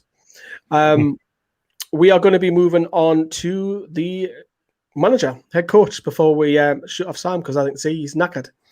Gareth Southgate, what we're going to go with here? Don't know. I'm just checking the bags under my eyes. Up at 6 a.m, everyone. If I'm lucky, that's a lion, my friend. It's a tricky one because he's kept the tedious 2 holding midfielders, and he's not gonna change. He's not gonna move away from that. You don't. I mean, it might work a treat against the more difficult teams, the bigger teams in the knockout stages, but I'm not convinced. And you won't convince me that it's a good idea to do that against the likes of Czech Republic and Scotland. I don't think it's warranted. The performance was only just better than Scotland, I felt, because first half was more into it, and the second half First half was all right. We haven't looked entirely convincing, but I think that's a negative, but also a good thing. 7 points, not playing great football. We've got to come to it. Law of averages would state you're going to play well somewhere. You would hope. You would hope. Right. But the moment, look, I mean, under Southgate, have we beaten like a proper team? Austria, we beat 1-0, didn't we? We're just winning 1-0. It's 1-0. We just seem to get like I mean, I hope I'm wrong, because obviously, of course, I want England to go all the way, but realistic at the same time. When we play the better teams in tournament football, we get found out. So, and I fully expect that to happen on next Tuesday. Spoiler alert for when we do next week's watch along. But I don't know. Look, I've never been a Southgate fan. I'm not a Southgate fan. What are we going to score them then? Because we expected to win tonight. Yeah. Most people would expect to win. It wasn't pretty. But on the flip side, we've topped the group. Forget about the group of death. We've topped our group. We're going to be playing at Wembley every game except one if we get the final. So there's pros and cons to it. I think 6 is probably fair for him. I was thinking 6. We're going to go I'm content with 6. out of 10 for Gareth Southgate and England's performance tonight. Top the group. Scotland are out, came bottom. Any Scots fans want to come on? I know Connor's a member and he might not want to come on because he was singing Scotland's praises against England. Probably not. But if you want to, I won't be taking the mickey out. This is a general show about the Euros, England, whatever you want to discuss. There is a link in the description. Sam, you've done the watch long. You've done scoring the players. You're going to head off to bed now. Did a Greenwood and Mullen a show earlier on this afternoon as well, pre-recorded with Ed Chamberlain. So yeah, it's been a good full-on day. So yes, we go again next time. Plenty of good stuff coming up on the channel over the next week as well, isn't there? We've got tons, yeah, absolutely loads. Even members get an update what's happening tomorrow. But yes, we're going to open it up. We're going to kick Sam away. He's going to head off to bed. I'm going to be staying with you for probably half an hour. So make chat to you if you want to come on. Link in the description. I'd love to speak to you about the game or the Euros, whatever. Right, Sam, I love you and leave you. Yes, thank you very much. Thoroughly enjoyed that, and roll on next Tuesday. We'll see you all soon. See you soon. I shall speak to you on WhatsApp a little bit later. Right, let's have a look at your comments. Callum, you're going to come on in a second. And then after Callum, I think we've got Andrew as well. I know Andrew just lost your connection or something, but you'll come back in. So you're after Callum. Sancho needs to start. Not enough time. Yeah, 7 for Sancho. 7 for Southgate, says Dylan as well. Right, so literally in the live chat, if you guys want to come in, and Jane Atlanta, if you want to come in and have your say on the Euros in general, if you're liking the tournament, more than happy to speak to you, mate. It's been a while since I've spoken to fans. We're going to bring Callum in now. Callum, how are you? I'm thanks to Lee. You? I'm all right. I'm happy that England have topped the group, but on the negatives that we're all going to face the group of death. How do you feel England got on tonight? Pretty alright. I think the first one is doing brilliant, but the second one is slightly bit off. I don't know. It's probably not much shooting or the defense. Yeah, and do you feel like, because the tempo for me, it's quite slow, even all 3 games. I know the Scotland one, you've got to probably take that aside because it's a derby and you don't really see a normal, even Premier League, a derby game being brilliant. It's always tight, cagey affair. But England, though, have got 7 points, Callum, and we all would have took that pre-tournament. I think it should be a better point, but the win is good. I know it would be a top team, would be tricky. That's the thing. And I thought today's game, I thought Harry Kane, I thought he's a top player, but there's something wrong with him. What's happening to him? What do you feel? What's the issue with Kane? What's going on? He's not up front, right? He should be right up front. Them. But they need a penalty area. Yeah, is he coming too deep? Is that the problem? Yeah. Because he went to his near the penalty area. That's the thing, like near the middle. That's the thing, because they should be up front. And how do you feel England are going to get on? Because it looks like we're going to either play one of the big boys, unless Hungary pull off a miracle. Portugal, Germany, or France. Who are you fancying there? Who do you want? Oh God, no. The case of bad evils, isn't it? 2 evils, 3 evils. Yeah. I'd say probably it's going to be between Portugal and Germany. Yeah, I wouldn't want to play. I know France were against Hungary, but I don't want to play France because I think France can just turn it on when they're ready. And I think they could batter England, and not just batter like performance-wise. I think they can outdo her as well. I think Germany, although they did beat Portugal by quite a heavy scoreline, I think we can pick up 4-2. Because Portugal, we all thought, most people, including myself, thought, Portugal will be classed. They're the second favourites behind France, and conceding 4 goals, and that's Germany, but 4 goals is a lot in the Euros. I think that's the most, off the top of my head, by any team. Especially with the two own goals. Yeah, I mean, that was unfortunate. That reminded me of Sunderland when who was it? Proctor, that day when they played, who was it? They scored 3 in goals. I'm sure Proctor scored 2. I'm sure it was a 3-1 defeat or something at Stadium of Light. Right, let's talk about a couple of players then. Are you happy that Harry Maguire's back? Yeah, he's alright. He's just pretty well there at defense. You know, he's slightly still struggle, but he's doing alright. But are you happy that he's back instead of Mings, though?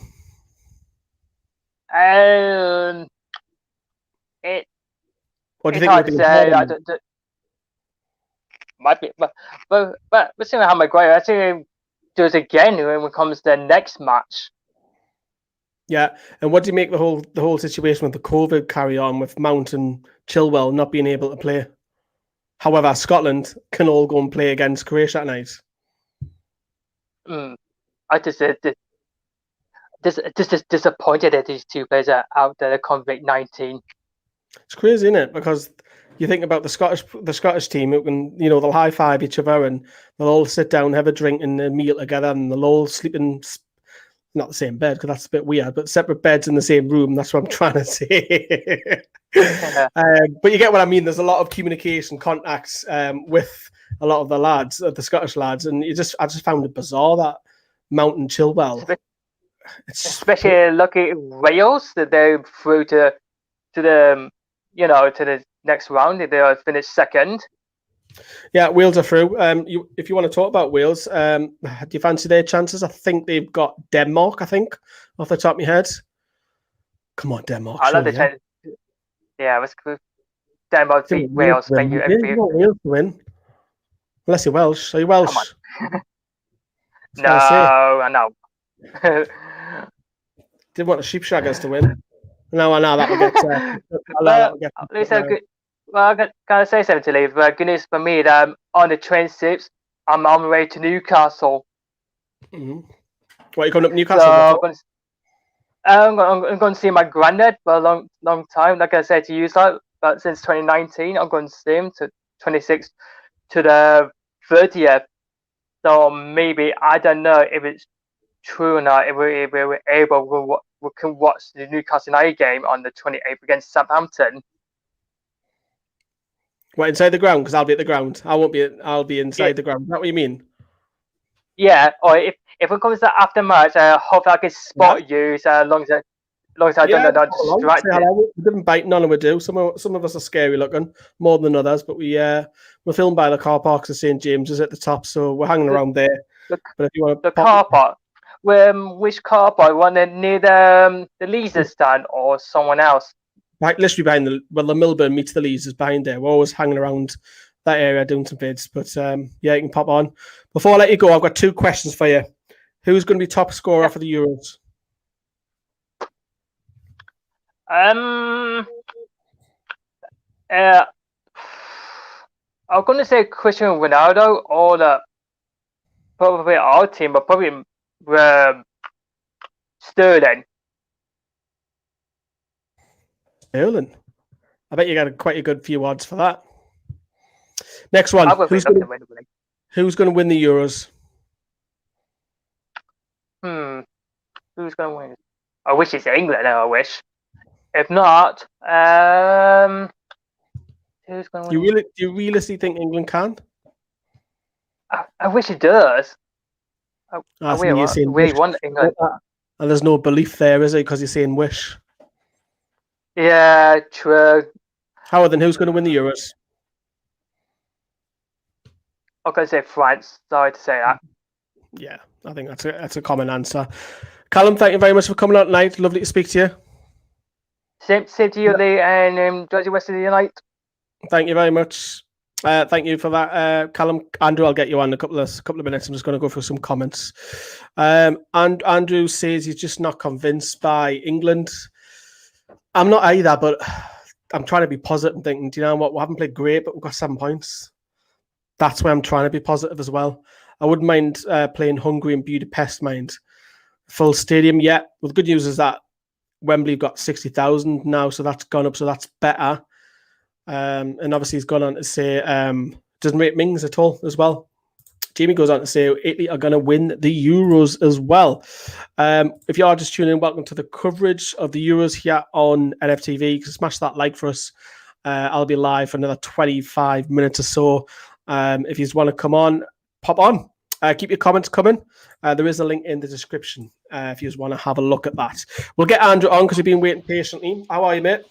I'm good. You?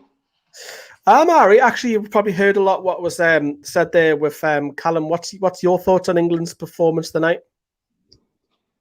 It's surprising as it may seem. I think the second half when Jordan Henderson came on, we had a better shape across the. I had a little bit more transition in midfield, players switching positions, for example. I know we didn't create a lot, but I as much as I like Declan Rice and I do like Calvin Phillips, I don't think they work together. Well, you don't like the two of them at all? No, I don't like them together. One doesn't know when both want to do the same job for me. So, if you don't like the two of them together, so would you bring Henderson in for Rice? Or Phillips? No, I'd bring him in for Calvin Phillips simply just due to Declan Rice's extra caps. That's it. Wow, just experience alone. Sorry? Just for experience alone? Yeah, just for the experience. I think Declan Rice is playing at a better level. So I'd pick him. There's not much to pick between them two. I was impressed with Calvin Phillips in the first game, as I think we all were. But I watched him a few times tonight, and I don't know when he knows when to go. When we're breaking, Harry Kane's got the ball. He's got to play at his back. Phillips is sitting, and he's not making a run. So for me, no. What's the issue with England? The fluids. It's lackluster. It's slow. Why? Because they know they're through. It's as simple as that. I think, Lee. I think it even was at spells in like the Croatia game. Although it was you come away from the Croatia game, you think, we've got 3 points, great, we're going to kick on. And Scotland brought were right down to earth, and probably Scotland feel that, you know what, they could have nicked that, probably should have. But it's. I'm just trying to nitpick because I'm being positive, thinking, you know what, we've played average, and we've got 7 points, whereas other teams may have peaked too early. People are talking about the Italians who are playing brilliant left, right, but have they peaked too early? I think the positives are England haven't peaked yet, and the law of average will stay that if longer England stay in the competition, there will be a game where England will play well. Yeah. I totally agree. You just hit the nail on the head there. I was watching I think it was Portugal game the other day, and they were saying how many champions have won all of the games in the group stage. A lot of teams go through this group stage drawn, or win odd game getting through. The one thing that we've been worried about this Euros is with defence. And it has looked shaky at times, but we haven't conceded a goal. We've played a World Cup finalist team, a Scotland team who I think in the next couple of years will be a half-decent side. I think they were very good against us. Czech Republic, good improved team. We haven't conceded a goal. We've got to look at that as a positive, but we have got to worry about what the problems are with Harry Kane going forward, because the system just doesn't suit him. So there's 2 things you mentioned there. Obviously, the positives are that, we Pickford, you think, oh God, he's not a great goalkeeper, but like you say, he's kept 3 clean sheets, not massively tested, and he's come off with a couple of saves per game, but he hasn't been proper tested. But the positives is that we all worried about, oh Christ, Mings is in and Connor Cody's not getting a look in, but we're keeping clean sheets. Again, not being tested yet, but is the positive now Maguire's in there, and it's Maguire and Stones for the rest of the tournament for you? Maguire made a big difference today for me. He's passing for Harry Kane's chance. For example, he just played the pass through the midfield. Kane takes a step on his left foot, slips. That's normally a goal for Harry Kane. I don't think he can be criticised for not putting that away. Good save. But Maguire made that chance on his own back. There was no midfield problems or who was going to go and support him. Maguire broke out the midfield, and that's the way the system works. If there's wide back, if the wing backs are wide, then that splits their midfield to let him play them passes. I thought it was a good transition to play. I thought he played well tonight. Let's talk about, obviously, the big elephant in the room, which is Harry Kane. There was talk about him last game, and there's talk about him game. You will continue to go with Harry Kane every game. He's captain. He's going to play. But why is he not firing on all cylinders? He scores 25 goals every season. And at the minute, I would look better up top for England than what Harry Kane would. My honest answer is Heung-min Son's a very underrated player, and he does a lot of work for Harry Kane. There's a reason that them two link up so well together, because they know which one's going deep, which one's going wide, where he's going, and I don't think Sterling's got that. My argument is the player that scored the goal tonight should have been Harry Kane, a header at the back post. That's what you expect Harry Kane to do.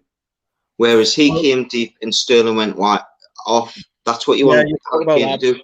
Just literally watch the goal on the news there. Harry Kane comes towards the edge of the box, plays it out wide. Jack Grealish clips it in, and there's the smallest England player on the pitch, Raheem Sterling. I said this earlier on, is that we've seen it in the score on the players before. We've seen it in the watch-alongs that Kane wants to get on the ball because he's not having the ball. Should he be a Van Nistelrooy, a Lewandowski, just hangs around, doesn't see the ball for 20 minutes, that one chance comes in and he's on the end of it, whether he misses it or he scores, should he just be concentrating on hanging around the box? I totally agree with you. Yes, I think he does, because one-touch finishes and volleys and everything he's brilliant at, but I don't think Southgate's confident with his two in midfield to push up the pitch enough to give him that freedom. Yeah, I think it's in it. I think the longer the tournament, I mean, because Stefan Kivosh didn't, I mean, he was at Newcastle and he didn't score, and France went on to win the World Cup. And Giroud was another one, wasn't he, for France? But Raheem Sterling's got 2 and 3 now. He's kind of like looking out. He hit the post earlier on. He's got the goal, and he's getting goals that are sniffing around the edge. You look at the first one against Croatia, and then you look at the one tonight in around inside the penalty box, sniffing. And if it wasn't for him, you know, we might not be in the last 16 here. Oh, yeah, I was having a conversation with the missus earlier, and I was on about his numbers over the seasons. His numbers weren't too bad when you consider over the course of a season. And I think a lot of teams, I think the Czech Republic manager came out publicly and said that he was going to put 2 men on Harry Kane. That must be music to Raheem Sterling's ears, and go, well, if I keep making my runs, as long as I get the service, I'm going to score. And that's what happened tonight. And I thought Southgate was brilliant. He was best player on the pitch for me. I was surprised to see him start. Me, I was like, Saka. I mean, what's he starting? Big fan of his, big fan, and he's a Geordie as well. So yeah, he's supported the boy. I say that every time I'm on video. Every time Saka's name's mentioned, you do, yeah. Supported Newcastle as a boy because of his dad. But obviously, we'll talk about the Euros before I let you head off and that. Czech Republic, what did you make of them tonight? I mean, didn't get their better players in the game. For me, I don't think we allowed them to get their better players in the game. Tuchek was always had a man covering. Tuchek had. Oh. Yeah.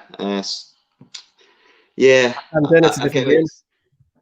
I just think the striker Sheik is a Sheik. The kid. Whenever really, I was proper worried about him. I seen him for a couple of games and I thought he's going to cause us problems. And credit our defence. I never seen him isolated once or worried about a set piece from him. I thought we did well, but it's just the style of football that you were saying earlier before. It's France do it.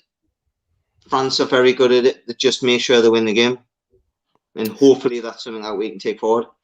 Yeah. So Scotland are heading out of the Euros. Are you happy about that? No. I'd like to say all home nations do well as long as we beat them. As long as we do better than them, then I'm happy them getting the semi-finals as long as we win it. Wales, I thought, what a good squad they've got. Good team spirit. And Scotland played great against us. So I wish the best on the other home nations. I'm not one of them. Yes, I'm proud to be I'm one of them. Supporter. Get out the competition. Get out. I'm English. I'm the first one to wave when we score against Scotland or Wales. But no, I remember 2018 when Wales got past us in the Euros. That kept my Euros alive because I was just watching them instead of England. Because I took a little bit heart of it because they were laughing at where I didn't take appreciation. Yeah, they did that. I totally appreciate that. I get why you get that, Lee. Life's too short to hold grudges. I know. I just kind of I'm English, not British. Even though my passport says I'm British. But anyways, we'll get off the political stuff. With the Euros in general, how do you feel the standard of referees been going? It's really good, isn't it? You know what it is? Enjoyed it. There's been some tackles that you think would be called up, and they've let the game flow, and the game's benefited from it, I think. Hence why a lot of the commentators are saying as well, there's been incidents after these daft tackles where it could be a foul, it might not be a foul, and they've let it go. But I honestly think there's been a couple of tackles that you'd go, well, if the red card for the Wales player the other day is a red card, then some tackles have been let go, and there should have been a yellow card because they've been very similar. But I think it's been good. I think the VAR is a breath of fresh air. Most of them, in fact, nearly all of them have been really done pretty quick within 10 seconds. None of this 2-minute stuff where you're thinking, oh, what's happening? And I think that's where it's got to be brought in the Premier League, because it's such frustrating being in the ground or even watching on the TV. It's like, oh, come on, man. But it proves it can be done. It can be done pretty quick, and none of this. But we hope that brings in the standard refereeing is so much better in the Euros. And obviously, not to disappoint anybody, but Keith Stroud, the guy who forgot what the penalty rules were with Matt Ritchie against Burton all them years ago at St James Park, he's now been promoted to the Premier League. Well, hopefully he doesn't get any Toon games. But a couple of questions. You've obviously heard us say to Callum before, who's going to be top scorer on the Euros? Lukaku. That's what I've got, yeah. Who's going to win it?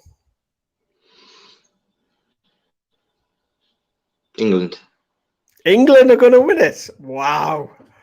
I've just seen Jane Alant as a reaction just before he's just literally fell off his chair. Wow. Why not? England are going to win the Euros. You heard it here. I wouldn't say I'd put my left testicle on it, Lee, but France are favourites. I just get your manscaped. You can have testicles all you want. The lovely have actually bought one, so can I just say they are nice and short. So there we are. But no, France are favourites, mate. France are favourites. But if we can get past the second round draw, Germany or Portugal, I fancy it. Wow. Well, we haven't peaked yet. That's probably the positive. But Andrew, thank you very much for chatting, mate. It's been a while since I've chatted to you directly because I'm never on. Nice to see you, mate. Good to see you. Thank you very much for coming on, mate. Take care, guys. You too. Jane Alana is next in a few seconds. I'm just going to run through some comments before I bring you on. If you do want to come on, I'll just place the link in the live chat. So if you want to come on, have a chat with me about England, Euros, I don't know, maybe Copa America if you want to discuss that. Maybe Miggy's performance. I'm sure Jay will want to say that because I watched Miggy last night. Italy are winning the Euros. That's where I'm up to now. Only great positive to take is that England got 3 clean sheets, and we can use that to boost the confidence next game. Yeah, that is the big positive. Saka was class today, says Justin. Yeah, he's echoing what Andrew was saying a little bit earlier. Happy Feet goes on to say, honestly, the England squad is okay at best. Put us against France or Germany and we'll get hammered 3-0. I agree some of that, but I'm not scared of Germany. I know Germany just before past Portugal, but I think the Germans aren't the team what they used to be. And although Joachim Low, the ball sniffer, maybe should get a manscaped, might improve his smell of his bowels. He'll want to go far with Germany because this will be his last tournament. Can only hope we get Portugal or Hungary next game. See, I prefer Germany than Portugal. I don't think Hungary are going to get through. It'll be a miracle if they do. It'll be a great story for the Euros if Hungary get through in playoffs. Saka always rated him. Grealish was good. Yeah, I think Grealish was good. Much better first half, probably first hour. And Darryl goes on to say, Eric, lads, why is Sancho not getting minutes? We said this earlier on, Darryl. It's madness, the amount of what he does in the Bundesliga. And let's not forget the Bundesliga has the top 3 leagues in Europe. And he's getting double assists, double goals. It's not just 10, 11. It's like 16, 17 assists, 16, 17 goals. It's mad, his stats. But yeah, I would love to see him start a little bit more. I think he produces more as well in the final third. System doesn't suit Kane. He needs a runner like Son to pull defenders away from Kane to create space. Yeah, that's been brought up as well. Big up Sterling, but we need gold. Let's see what he's done there. Very good. Give Watkins a go. Watkins is not in the squad. Style of play doesn't suit Kane. Inverted wingers. Yep, wingers are coming in. Fullbacks delaying delivery. Teams like the Czechs and Scots aren't leaving space behind for Kane to drop and play balls like you can for Son. So maybe, who knows, maybe the Italians are a good side for Kane then, because the Italians won't be afraid to attack with. So maybe that's what England need and Harry Kane might need is teams to attack us to give space. Is there any players so far that have caught the eye, which is trying to get the tune in, get them in the tune top? We might do a video on that. Your best players unrecognised or underrated Euros players towards the end of the tournament. It's a good video. Do you have that? And when Saka was accused of diving, it was a joke. Thankfully, it wasn't booked. I'm from Jersey, as in Jersey, the island next to France. I think you're saying, Andrew. Is it part of the UK? Governance of UK. Originally, my dad's from Scotland and mother from Blackhill. Blackhill's not a million miles from here as well. And Daft Lad is right. Right, let's bring in Jay. Jay, it's been a while since I've spoken to you. How are you? Hey, I'm doing well, Lee. Doing well. Just thought I wrapped up work and I thought I'd stop in and say hello and give you kind of my take on the Euros as a whole, as a neutral, really. Right? Yeah. Before we get into Euros, I'm going to have to bring in Miggy because obviously people who don't know, Jay in Atlanta, it's this big clue. Where's he from? And Miggy obviously playing for Atlanta.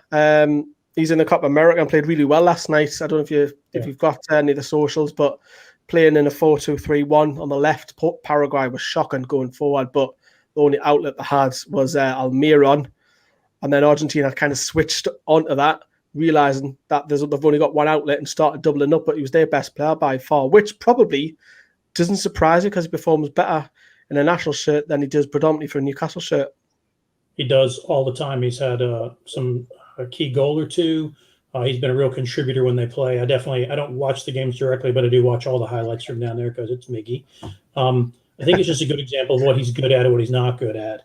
You know, when you ask him to deliver the ball through the middle all the time, he can't do that. He can't deal with the bigger players. But when he is not as critical and can serve as an outlet on the side, like he has sometimes for us at Newcastle, that's his game and that's what he does. And if you've got room in your squad for that and space, he's going to deliver that for you pretty consistently. But when you ask him to carry the whole load all the time, he doesn't do that as well for you. That's kind of where his limits are, in my opinion. But exciting to see him do well, and he's a new father for not too long ago as well, too. Yep. So very exciting times for the young man. So very exciting. Yeah, got responsibilities like us all now. Yep. Yeah. Jay's a member, obviously. He sees all the exclusive vids that we've got as well. So have a look at the join button underneath. And there's another video from me tomorrow just about plans, what's coming up. Let's go back to Euros, Jay. How much have you seen of it? A good bit in the background. I really like this time of year when it comes up for the Euros because it's on here during the day. For the really big matches, I might take time off, but I generally just kind of work through them and keep them on the background. And I would say that I know a lot about the English players because of following the league. My family's from Germany from the 1700s, right? So in theory, I sort of do. But I wouldn't say that I really support either of those. You know what I'm saying? I'm just familiar with them. And I just enjoy it because, watching Newcastle is stressful. Like I love it, but it hurts, right? It is tough. And even in the World Cup, because the U.S. is just crazy, that is also stressful and we don't do well for reasons. So the Euros is like some of my favorite stuff to have on in the background, like, because I'm not going to get too upset, too excited or whatever. And it's just easy watching and listening just to the players. I really enjoy it. It makes me quite happy as a football fan, right? To just enjoy the game and not be swept up in it, if that makes sense. I totally get that because it's like you've seen, obviously, you watched thank you for all your support that you give to NFTV. You've seen the reactions when we get beat. There's even me, I get quite emotional. England, yeah, I get it. It's not the same. If England go out, I might be disappointed for one night, then I forget about it. It's like, we're out. It's not, there's the emotion, the passion's not there. Probably maybe because I'm not, I don't know, maybe it's because I'm not patriotic as such or whatever. Maybe because I'm Geordie first, then English second, maybe I look at that. I don't know. But obviously you talk about the US because the female, the US are just dynamite. They win everything. And when I was over there with Rob in New York, we went to watch England versus the US and the whole bar was packed out. It looks like they get more support than what the men do. They often do, and it wasn't that way historically. Even say 10, 12 years ago, but the women have always been a better team compared to the rest of the world and the men's team. And we love winners, right? We like that. Everybody likes that. But lately the men they've even underperformed by what most of us who kind of know the game would expect. And they've really pissed off a lot of fans. And a lot of our players really embarrassed themselves on the field, not just because of play, but their level of commitment. And the men's team really hacked off a bunch of people over here. And so the women's soccer team is a dominant global force in women's soccer. They're fun to watch. They beat people up pretty cool. It's good to watch a winner. And so it's often that pubs around here will be the women's games are serious business. They got more stars on their shirt than the men's team will ever have. So, it's just the way it is. One more thing about the Euros. So one thing that I really like that Portugal-Germany game the other day, I made time. I knew it was on, and I was looking forward to it to see what they did. Ronaldo scores a goal, and I've never been huge on him, but I'm like, I don't know, maybe that guy is the best ever. That guy's amazing. Then a couple own goals later, 90 minutes later, I'm just saying, I'm no fan of him, but I'm just like, wow, okay, maybe I'm wrong. But then 90 minutes later, it's complete shambles. And I don't know, it wasn't even that I was so much rooting for Germany. It just was a great game to watch. Isn't it? Yep. And that's exciting. I guess if you're too patriotic or whatever, you can't enjoy other games, in my opinion. You're just too worked up into it. That's what I feel about it. So I like it a lot. It's my favorite tournament. Is it really? So yeah. I also think that the Euros is the hardest one to win because there's too many good teams in it, and then obviously it's been expanded, which I don't actually agree with. I liked how it was you go through the last 8 from the group stages, and then you've got the big boys. All 8 normally are world-class teams, whereas now you might get a Hungary in the last 16 or no disrespect to Wales or whatever. But, I agree with you. It's better when you just go through the group stage, right? And that's it. Win, lose, or draw, you get down to 8. It is what it is. I like that better myself too. Yeah, it's worse in the Copa America. 4 out of 5 go through in the group stage. It's crazy. Yep. Who's impressed you? Which teams? I would say that I don't think Germany's nearly as good as they ought to be, right? I thought they played well in the Portugal game, and then I had more like teams have disappointed me. I actually kind of thought Spain would do better. I kind of thought that can't break down teams. Really poor. I didn't think they were going to win or something, but I thought that they would kind of do some more damage, and they have been. So I've sort of answered your question in the inverse, just from listening in the background, just not playing very well. And I think it's likely that you guys could get Portugal, and I don't think I think that if they wake up that they could. It's tough. England's going to need to play really well in their next game on Tuesday. I think whoever they get, they won't get France. They're not going to get France, so they're going to get Germany or Portugal, and I think that's a dangerous game for either one of those. You guys are going to have to play well. You have to play better than you did today. That's for sure. So what do you think? Well, we've got a bad record against Portugal and it's penalties, isn't it? So we always seem to go out on penalties all the time. So yeah, it's heartache earlier in the 2004, 2006. But I mean, the Italians. Everyone's said the Italians. It's totally different to what you expect with Italians. Slow paced, building it up, but it's completely the other way around. It's fast paced. It's fluid. Wingers overlapping fullbacks. It's great to watch, and it's a breath of fresh air. Mancini's brought something totally in, and I like the fact that he's now played 25 players. I think it is. He's only is it that many? He's given everybody a game, and I think he only hasn't played the third choice goalkeeper. So Italians. You mentioned England, and because obviously we're English. I mean, we're an English channel. Fair enough. Realistically, how far can England go? You saw me throw my hands up in the thing when Andrew said, "Wow, we can win it."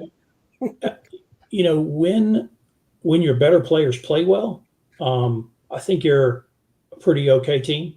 Realistically, I think they can play in the top 8. I think they lose in the semis a lot. I just think that's how it works out against the better teams. I'm just telling you, and you said you prefer that, but that's just where I think it is. I don't think England has the talent and skill to win. I think they have talent and skill to do very well. That's my outside opinion.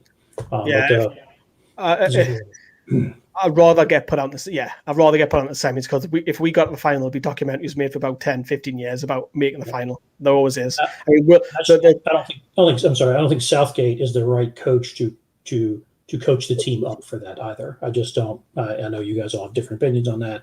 I've never thought that much of him. I guess he's better than nobody, but I just don't think he's the right animal. Yes, I know we did all right in the last World Cup, but he had a very, very easy run, but hasn't got a CV. Literally you got Middlesbrough relegated. So, yeah, I don't expect England. It all depends on the next game. You've got to take it game by game, because you've seen it with the COVID, losing 2 players.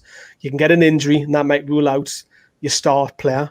Anything can happen. You've just got to take it game by game. And England shouldn't necessarily be afraid of Germany or Portugal, because I think before the tournament, I would have said Portugal were one of the big boys, avoid them. But having seen them, yes, Ronaldo will always score goals, but they don't scare me. But just play well. You need to play well. You're going to have to go out and win the game, right? I don't think they're going to.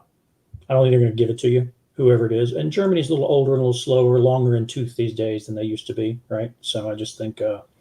I think if England plays well, they can. I think they definitely can win. They need to play better than they did today. Maybe it was just boring. I caught the second half and maybe the last 15 minutes of the first half is kind of what I caught. So, yeah. Also, you mentioned this with Andrew. I think the refereeing, the way they are calling this tournament, is about as good as it gets for modern refereeing of a game. Definitely. I would rather let them see them play a little bit than getting in there and mucking with all the calls all the time and all that stuff. And a few things. I read a whole article, I think, in The Athletic about some of the fouls that hadn't been called. But I'd rather let that go and play than nitpick all the time and get involved and get half of them wrong. I just think that's been. I hope they can continue that through the rest of the tournament. It'll be good. I think the standard of refereeing better. There's one or two that you can question, but the VAR is very, very quick. And the Premier League have got a lot to learn. The Premier League is very, very.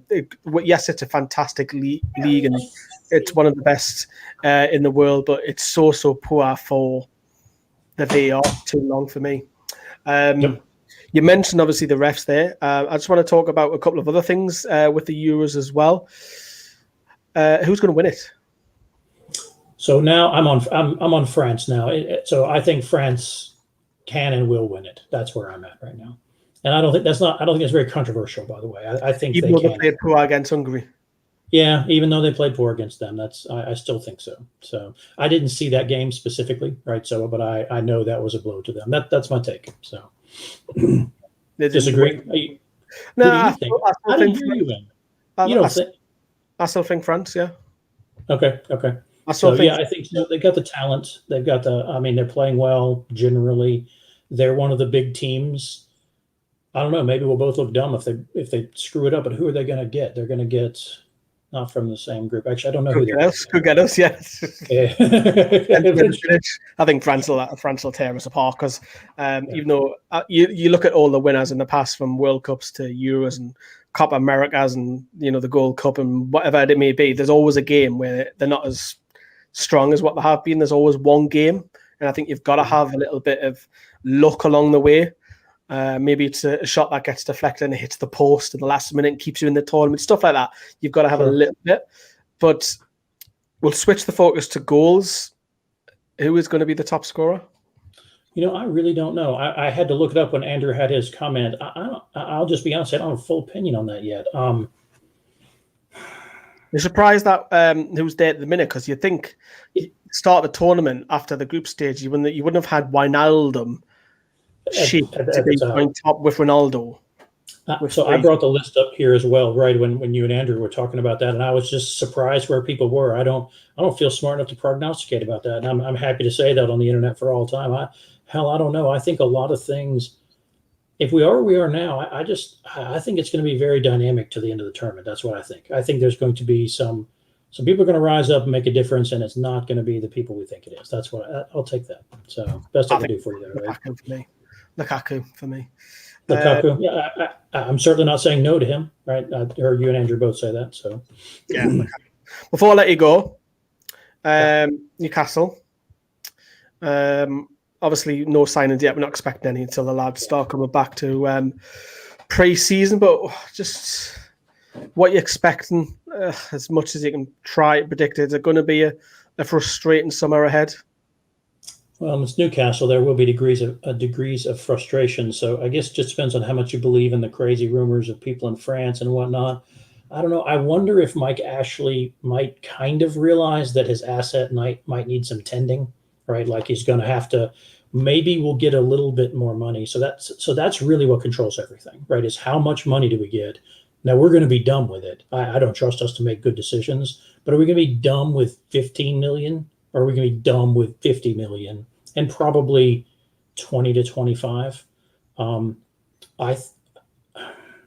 don't know if we don't. Willett signed off, says that he's gone or whatever, but if we don't put a legitimate offer on the table for them down there, some people need to be run out of your town on a rail, right? You know what I'm saying? I mean, if we don't, because there is no better, surer bet in this game than that bet right there. The man's been at our club, played and done well. I would like to see that happen. I don't have a lot of hope for that, even if they say no to the offer, but a legitimate offer on the table for him, like an actual money offer. Well, if there's no money to make that real offer, even though they're going to want more, what are we going to do with the rest of that, right? We can't even seem to capitalize on the long staffs as serviceable players in our club. I don't have a lot of hope for that. I listened to Steve go through his list of who I thought we might get 3 weeks ago, and while that sounded interesting, I don't know any of those players. So, and I don't expect Newcastle to be smart about that money. I expect us to fail at about 80% of whatever money we're given, Lee, whether that's 15 or 50. I think it's also going to be harder because we've left the EU. You've got to get a work permit now, so you can't just sign an average player. They've got to have certain points to get there. Last question then. Obviously, it'll be rife next month, the arbitration. It's going to be coming out in July. What's your hope for it? Your hope is a takeover, but realistically, that's what I mean, sorry. If there's anyone who can win that, it is Mike effing Ashley. Okay, that man is a ruthless litigator. He is ruthless, and this is not his first go-round in a courtroom, right? I just think if anyone can do it, it's him. I think so. That's what I think. So that doesn't mean it's possible to happen. I'm just saying that if anyone can, it is that man. So we'll see. It's going to be everywhere. It's going to be everywhere. You turn on your phone, it's going to be arbitration because it's all that people are going to be talking about because there's not going to be any other news. Jay, thank you very much for coming on tonight. Lovely to see you. Hopefully we'll get you on. Absolutely. Thank you very much, Jay. Look after yourself. Right, so that was Jay in Atlanta. Thank you very much also to Callum and Andrew for coming on as well. We've done a lot tonight. We have been live. I've got sore arse now. We've been live for 3.5 hours now. We've done the watch long. We've done scoring the players, and we've opened it up for the fans as well. We're still not done here. Well, we are done tonight, but I mean, we're still not done on the channels, both channels, NFTV Extra and NFTV. Still got loads of stuff. We've got loads of Greenwood and Mulliner shows. We've got Keep Sell Loans. We've got Scoring the Players, end of season. We've got all sorts. I think there's another unboxing video coming. There's an under 23 video going on the second channel. So there's tons of stuff. If you are watching at the end of this, you've done well to stay with us. So thank you very much. If you can do us one favor at night, please like the video. For all the stuff, I'm shattered now. So I'm going to head off to bed, a bit like Sam did earlier on, a bit like Brandon did. If you can smash that like, that'd be absolutely wonderful. Truly a realistic view on England and Newcastle. Jonathan, how are you doing? I'm knackered, mate. I'm knackered. We're finishing up now because we've been live for over 3.5 hours. Good night, everyone. Watch what you're doing. Look after yourselves. Stay safe. Ta-ra.